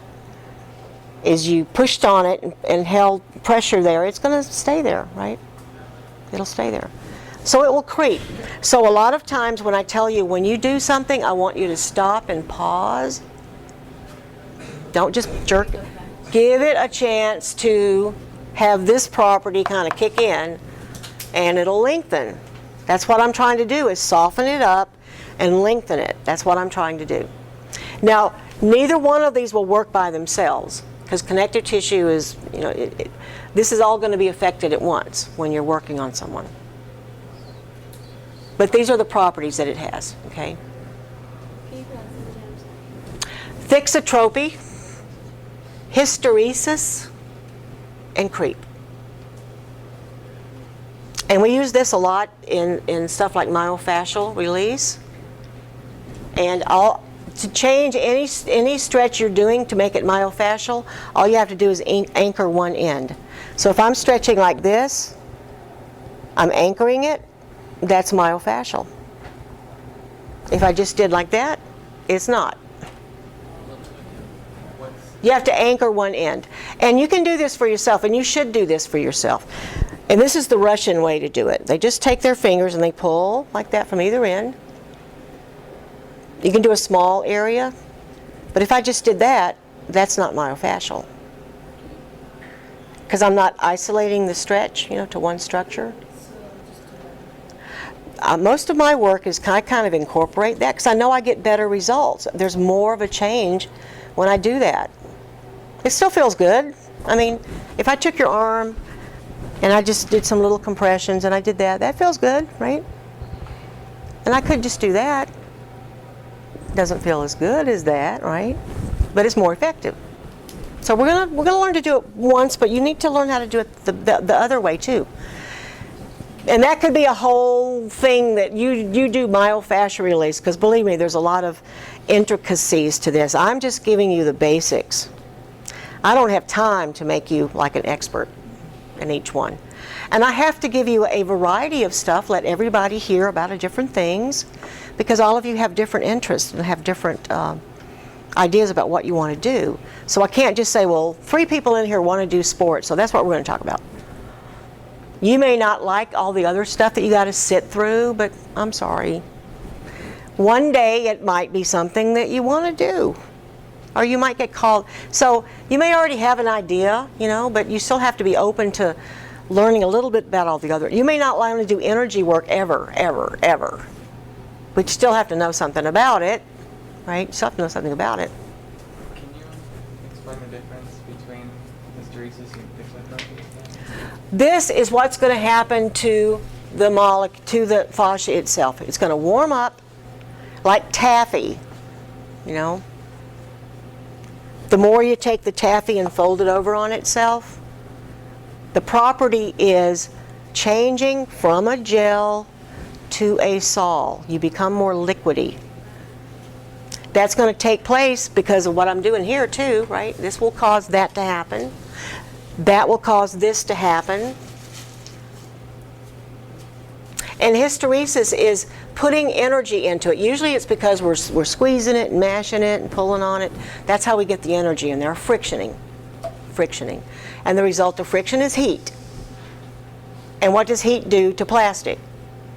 It makes it more pliable, right? Even if the water content does not change, it's still the same amount of water. I didn't add any water, but I heated it up. Now it's stretchy. Now it's stretchy. And once I've done all that, if I hold it in place, hopefully, it's pretty much going to stay there. But all of this happens at the same. I mean, it's not just one or the other. I can focus more on creep. I could just hold, right? I could focus more on that. Cyclic loading. I'm going to do this over and over and over in that one spot, in that one spot. Or I just simply add some heat. Or a little agitation. I'm going to change the consistency. So that's what connective tissue. That's what we want to do. That's what we want to do. And all that's in here, okay? I'm talking about it with you, but trust me, it's in here. And he wrote it kind of in a conversational tone. Everything has what we call a voice. You know, how are you writing it? What voice are you using? And this is more like conversational talk. Other anatomy books, it's just the facts, ma'am. It's like Friday, you know, and Dragnet. Just want to know the facts, just the facts. And that's good, but what happens when all those facts get put together with all the other facts? What's going to happen? And I need to know how to... Connective tissue, like I said, is most of the body, and that's what you're working on more than anything else, is trying to change it.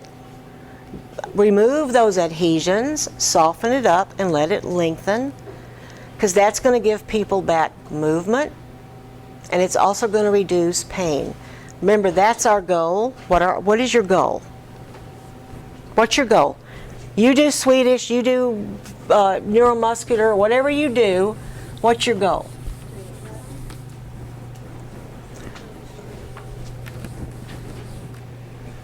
Feel better than they can. They will, but how? Why? How do you feel better?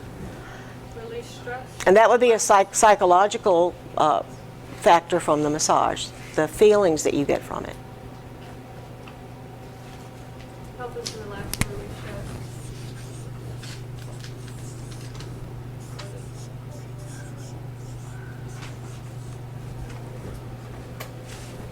That's in your medical term. I mean, you can get a massage if you're not having pain. It'll still be beneficial to you. Yeah. Yeah. But this is the change I want to see happen for that person. Reduce their discomfort. Maybe they just have a stiff shoulder and they're not like screaming in pain, but name one person that doesn't have some kind of problem somewhere in their body. They don't exist. They don't, mainly because of posture. We got problems because of posture. But this is what you're doing. You're going to reduce the pain that they feel, which is the discomfort, right? And by doing that, we're going to, that's our goal. How do we do it? We have two things we can do. How do we reach our goal? What are the two things you do to allow you to reach your goal? One of them is observation. What's the other one? What do you do when you massage somebody? Palpation. And when I touch you, it's not just a touch. When I say palpation, that changes it. What does it mean when I say I palpate? What are you doing? Somebody look that word up.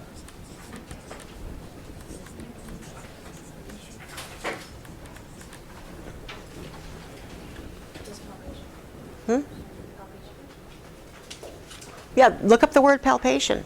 Why do we use that word? Why is that so important to know what it means? To use my hands to examine the body.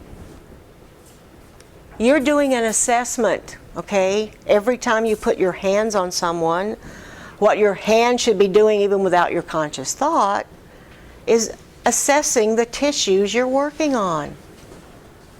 I gotta know I gotta know the feel, right? Is it hard? Is it soft? I can't just ignore that and I'm just going to rub you the same as I rubbed everybody else today.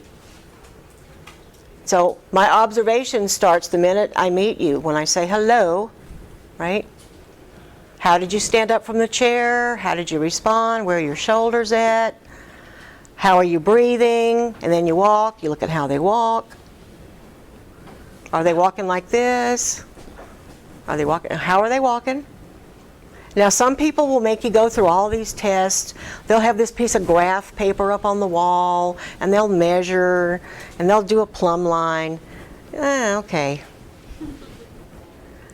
If I can't observe you in your natural way, the natural way that you move is a lot different than when you think somebody's, staring at you. That's the difference in OT and PT. I want you. I'm not treating a symptom. I'm not treating a form, a deviation. I'm treating you. And I know all that. And you get on the table, you thought you were straight on the table. How many people, you go in there and they're like this? They get up there and they lay down and their legs are over here. That felt straight to them, right? That felt straight to them. They can't put their legs together. Their little feet flop out. That tells me everything I need to know from observing you. And I know everything I need to know from touching you. It's going to come through your touch. So you're not just rubbing them. You are assessing every single thing that you touch and feel. You're assessing it. It's an ongoing thing. That information is being picked up and sent to your brain, which is going to determine, well, my next technique is going to be this because that's what I feel. And it's hard and lumpy. I really maybe should change my tactics for that tissue, right? So this is what we do. We don't diagnose, do we? No. We don't give advice. We don't counsel. We can't order x-rays. We can't do all that stuff. This is what we do, and we're really good at it. And in the book, what did he say about us for people, for the palpation part? Who else touches them? Nobody. Nobody. And that's us, though. We do. And we have to be able to send them out if we feel that what we've seen and touched needs care, medical care, that you're not able to provide. There's someone who just did a course, and I'm going to try to incorporate it in here, on melanoma. That's skin cancer, right? And we're going to touch on it, but I'm curious to see what she's put together. It's like 30 minutes, because you are the person who's touching people, and you are the person who's observing. How do you know when something starts changing at some point that it's now cancerous? And remember, the earlier you catch it, the better you have of surviving it. And you could have you could have melanoma right there, and the doctor never even asked you to take your shirt off. You've been up there for what, 3 months, going back and forth. He never even wants to look at your skin. And you could be dead. So who does look at it? Who does feel for the aneurysms and the ballooned out things and all that kind of stuff? That's us. That's us. So I'll get it. It's free. You can just, watch it. Because some of the things that I'm pretty simple, and there's pictures and you can get online and stuff like that. But that's something you really kind of need to know. Especially in South Florida, right? And if you think they've got athlete's foot, when do you think you should mention that to them? Should you? Yeah, don't mess up their massage. Don't start off with some negative observation you made. If it was something you need to ask, what's this scar? Would you put on a glove if you got it? Would you put on a glove? If you feel necessary to wear gloves, you can. How many massage therapists do you see wearing gloves? But they touch those feet all day long, don't they? So you get contact dermatitis, you pretty much can't work for a while. So I'd rather you be able to work. That's why you wear the DermaShield. Oh, the DermaShield would be best. Yeah. But if you do, now if you don't have DermaShield on, you have to avoid the area. So I can't do my nice, beautiful little foot massage because you got all this crappy flake stuff on the toes, right? So that's why I wear it. That's why I wear it. But is this kind of making sense now? Because we've done this like 3 or 4 times in class, and the more you hear it, the more sense it will make. But how you need to get a grip on it is you need to organize it. You need to organize the information so that you can see how it all fits together. And you could, like you could add the matrix and all the, you could add to that handout, include all that stuff. All right, go to lunch and come back. One thing you guys could do, and Valeroma is really good about doing deliveries. So right before lunch or so, if you call them and say, I'd like to have an order, either they'll have it ready for you when you pull in up there, or they'll bring it here. They know this room. They know where we are. When we're doing clinic, this is where you're going to eat. They'll bring it all here to you. Did you go to the doctor? They wouldn't let me do two things in one visit. Well, I must keep acting. Another appointment for my shoulders. Okay. Now that we're going to start working, I would like to know that what we're dealing with, just so we don't hurt you. Yeah, I'm gonna have to take an accident appointment, and I may have to miss the last time or I may just find another doctor. Yeah, I would. Yeah, because I need to know if we need to restrict some of the moves that we're doing, just until you get better. But I don't know what to do for you now, and I don't want to hurt you. Don't want to make it worse.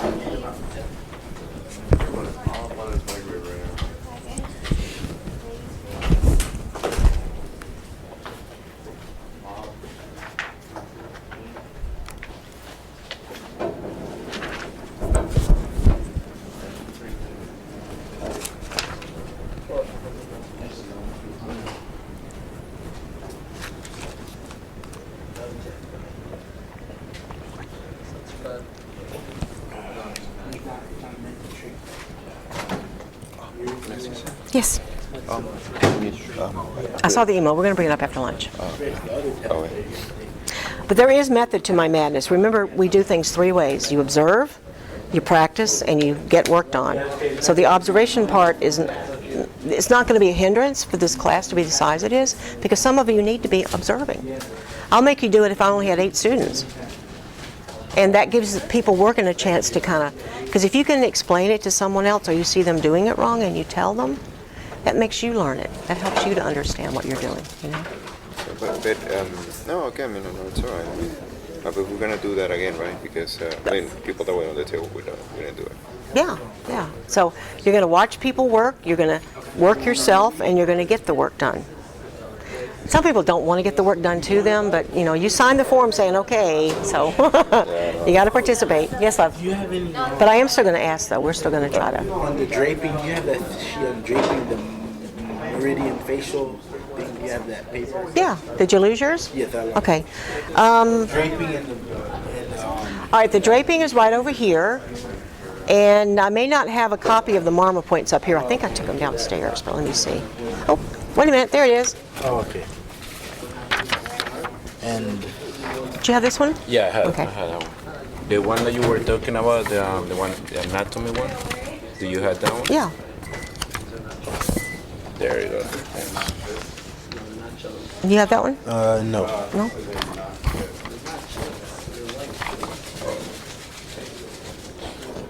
Coach, I just want to let you know that my appointment for the doctor is for tomorrow in the morning. So after I finish that, just coming back. Thank you for letting me know. Where's your... How heavy is that purse? Have you got your books in there? No. All right. Yeah, do you have the draping, please?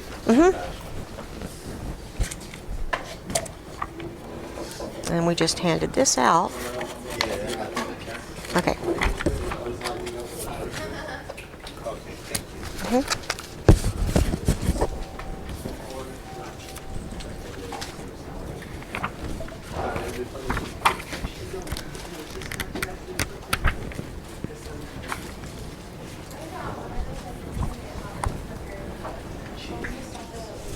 Did everybody get the little planner from Yeah, they're so cute. Mir?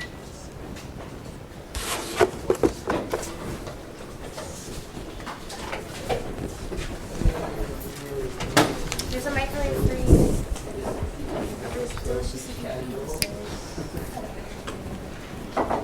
You guys just have any forks? Coach, What line? we have forks. Have what? Forks over there. Right? Yes. And if you run out, let me know because I have another box over there. Okay. Yeah. They're all mixed up though, so I don't know how many's left. But I do have more silverware. But I'm going to Costco today, so I'm going to get some bowls. And I'll go ahead and buy another thing of silverware. The what? Okay.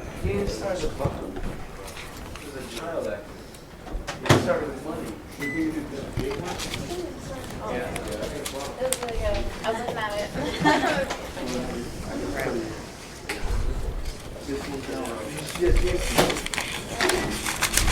Hello.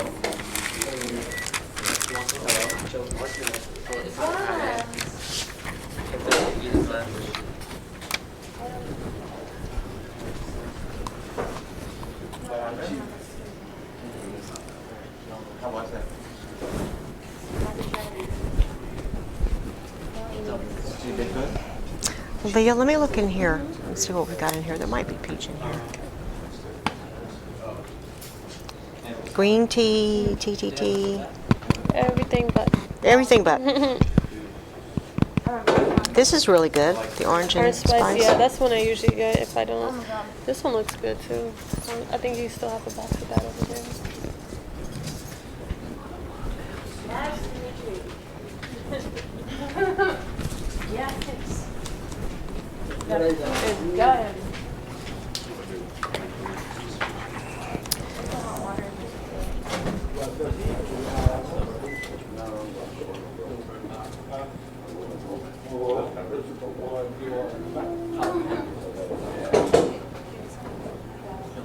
Is there any green tea over there? There is? Okay. Sure, yeah, of course. The green tea lemon is in. I have to go to North Carolina on the game tonight. Yeah, there's like 4 or 5 bags of green tea. Okay, I'll get some more.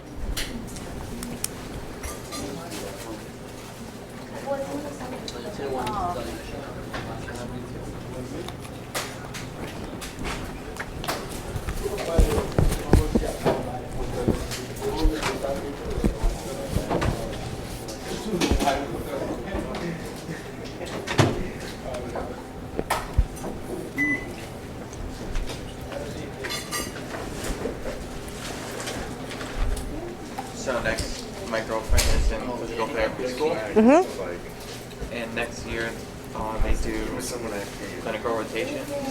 They can go anywhere in the country.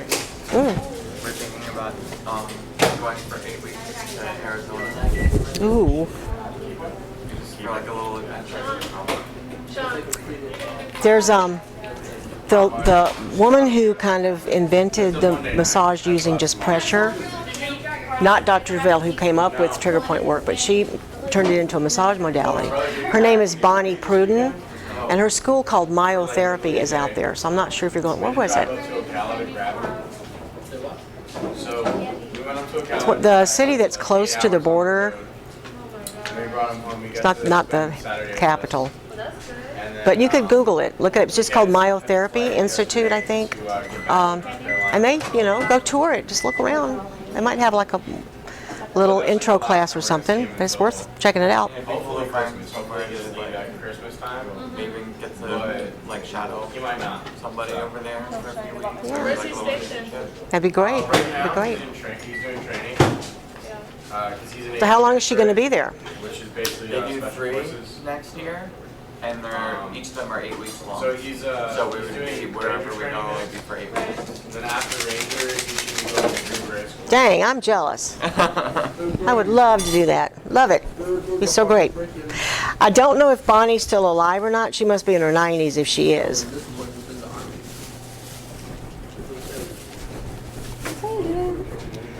I think this is how you do it.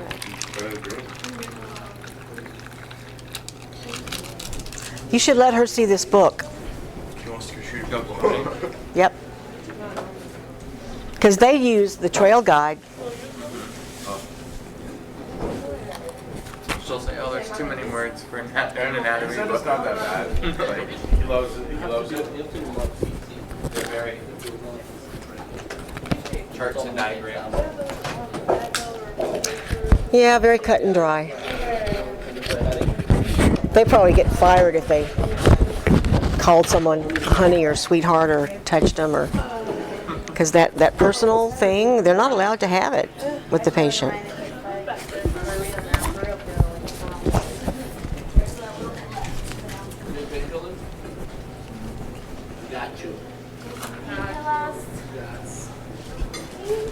They are taking over the OT field, though. Fewer and fewer jobs out there for OTs.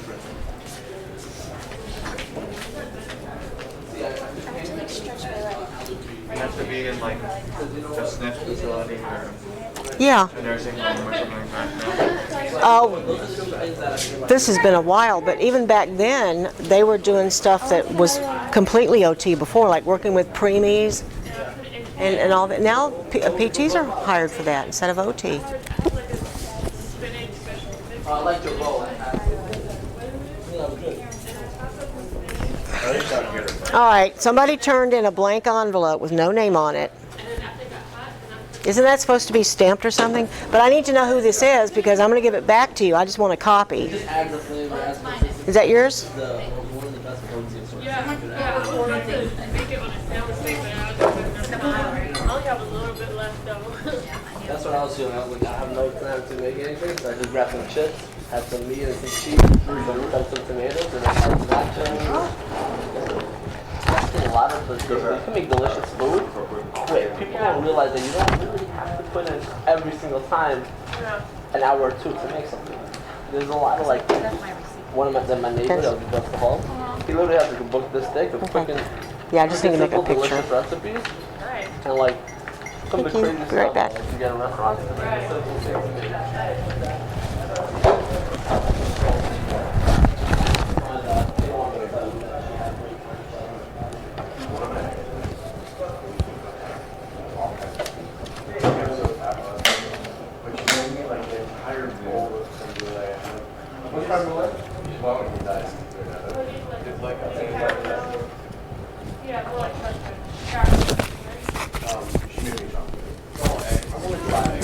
I was watching the cooking channel. That's hard to make.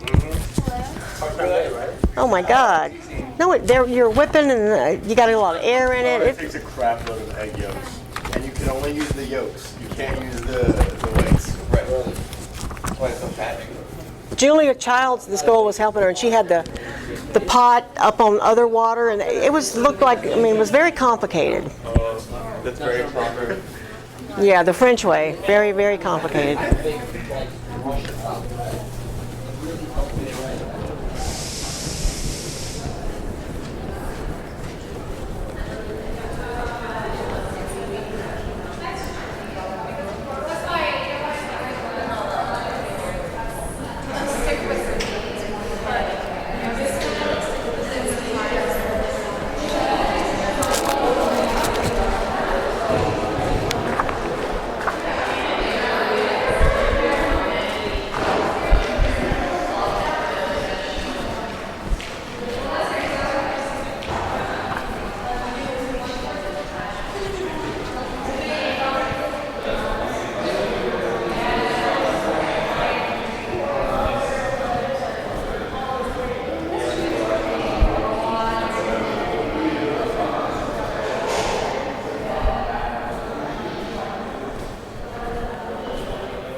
Okay, now I know.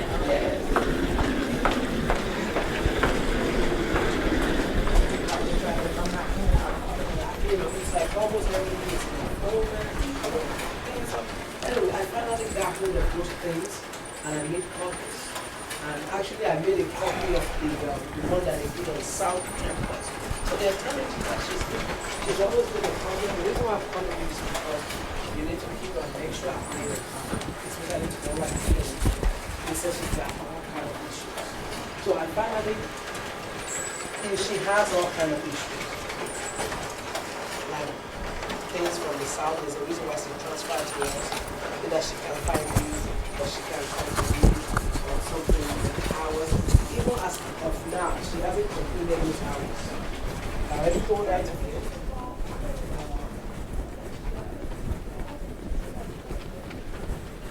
Hey, honey, were you working on this? This was left in the copier. No, I wasn't. I think that was actually Joseph. You can put it right on Natalia's desk because that's where he's sitting. Oh, okay.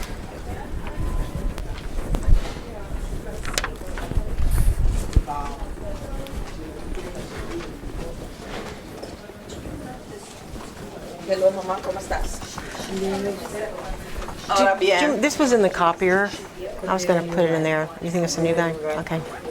Don't know where it goes. Is it a new one? I don't know. It was in the copier, so I have no I idea. just wanted you to know that that's too, like, But I was going to leave it in there, but nobody's in there. But she kept telling me that clinical instructor was supposed to go down, but they just didn't want to give all these copies, and she was supposed to have copies. So they told her, have your clinical instructor. Stuff like that. But she didn't find anything. So hopefully tomorrow she has everything else together. So I'll see you tomorrow. I know.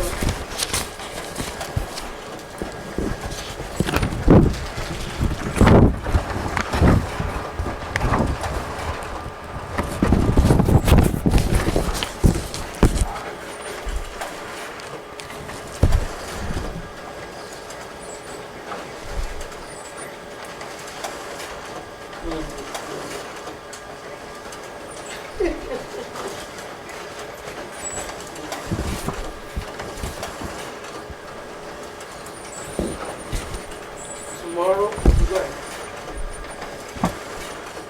Correct, correct. By Mary and that lady, the other lady. Yeah. Exactly. We both find out tomorrow.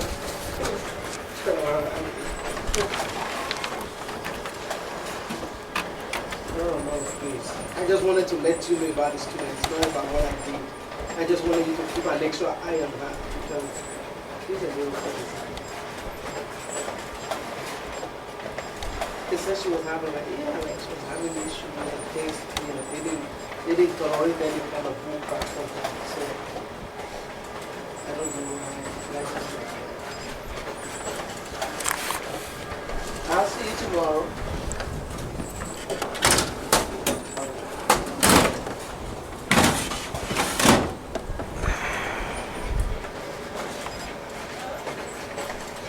I did.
I smell popcorn.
Really? Because this is blood.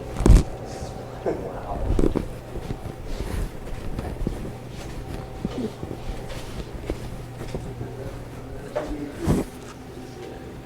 Did you play a game called Deus Ex? Oh, I did.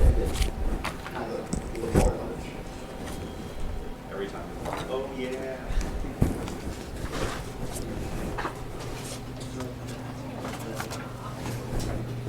I don't have time for it anymore.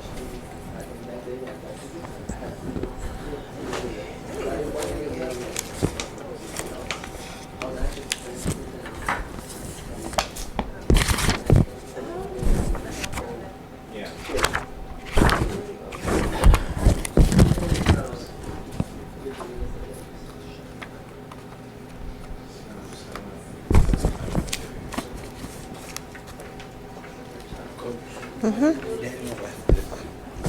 You keep it for anybody.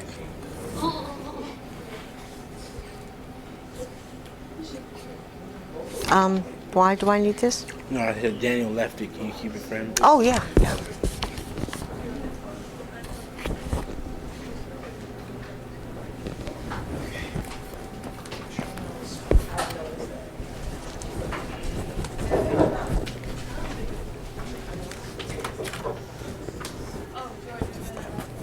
Yeah. I just want to make sure I'm not like studenting this too much. What? On the immunizations records, Mm-hmm. example, hepatitis B documented vaccination in the last 365 days. I need a shot in the last 365 days? Or No, proof of the titer. okay, so Yeah. just like the record needs to be no more than a year old. Right. Okay. I'm checking to make sure because I had the shot, but it was 14 years ago. All right, well, who's doing the rest of your paperwork? I'm the only one doing it. Well, when you take that to whoever's going to do the rest of it, Yeah. show that, because that has to be included in here. Okay. Okay?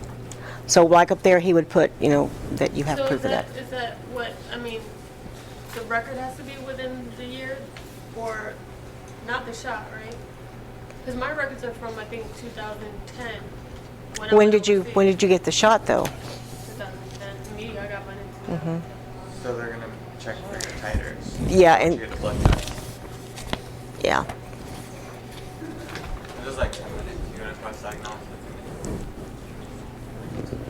They'll check my blood and see if I have the antibodies. Right. So I can just put a request and say, hey. We'll go to whatever doctor you're going to do that at first, because then Yeah. they'll write the order for the blood test. So They'll I'm send going it to the over. doctor first. So you're going to have someone do the whole form, take that and show them that you already have that, and they'll say, well, we have to do this instead or whatever. But Yeah. okay. I took it to a doctor, but they only mentioned that the record was attached for a couple. I don't really know why. So. Ask them. Yeah. Don't travel back over there. Just call them first and say, I was just in here and I have this, and yeah. Well, I guess if they did that, that means they think it's still okay, but I just leave it up to the doctor. I really don't know. Is this the way you have to call them and ask about that? There is. Where all this gets turned in is a lady named Karen Murphy.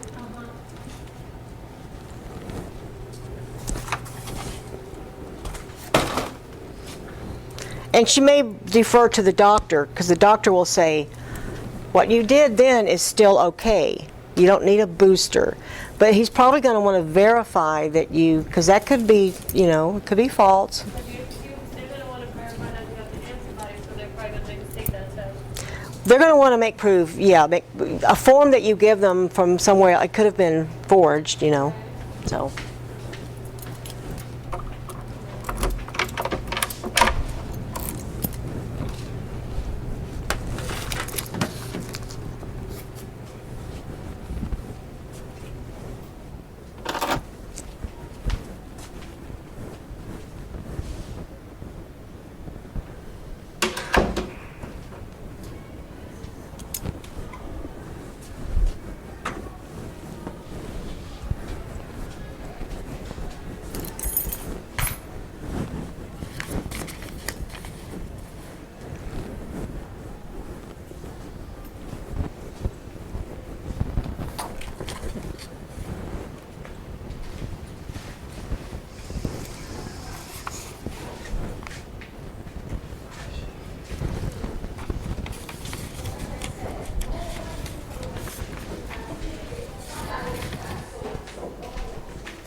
Riot, so the cops surrounded the wall, it was all just a flash mob, and so it started a riot because people reacted to the flash mob as if it was a riot.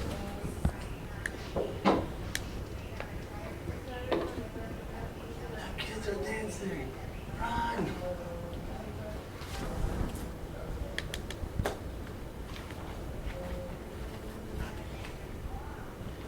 So how often do you hang out with your boyfriend? Pretty often. Often? Yeah, good enough. Well, no.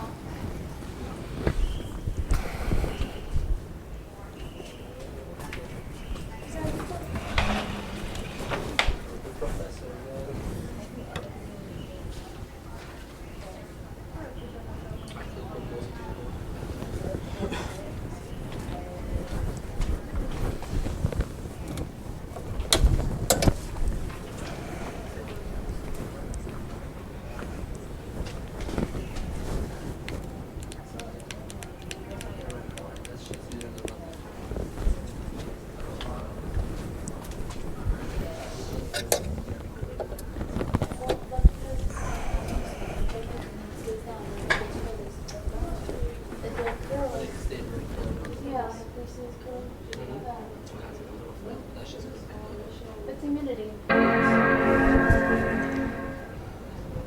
Yeah.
position for like an hour.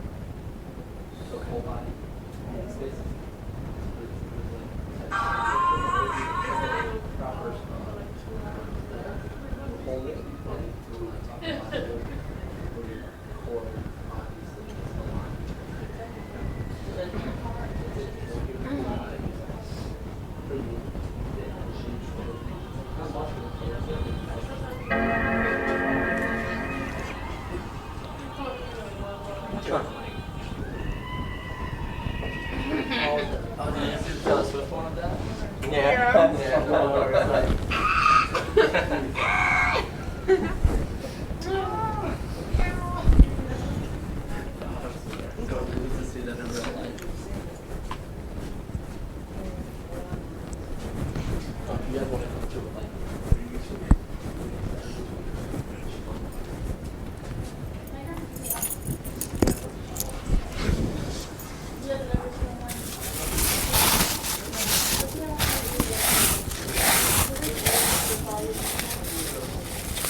I'll make a copy, give it back.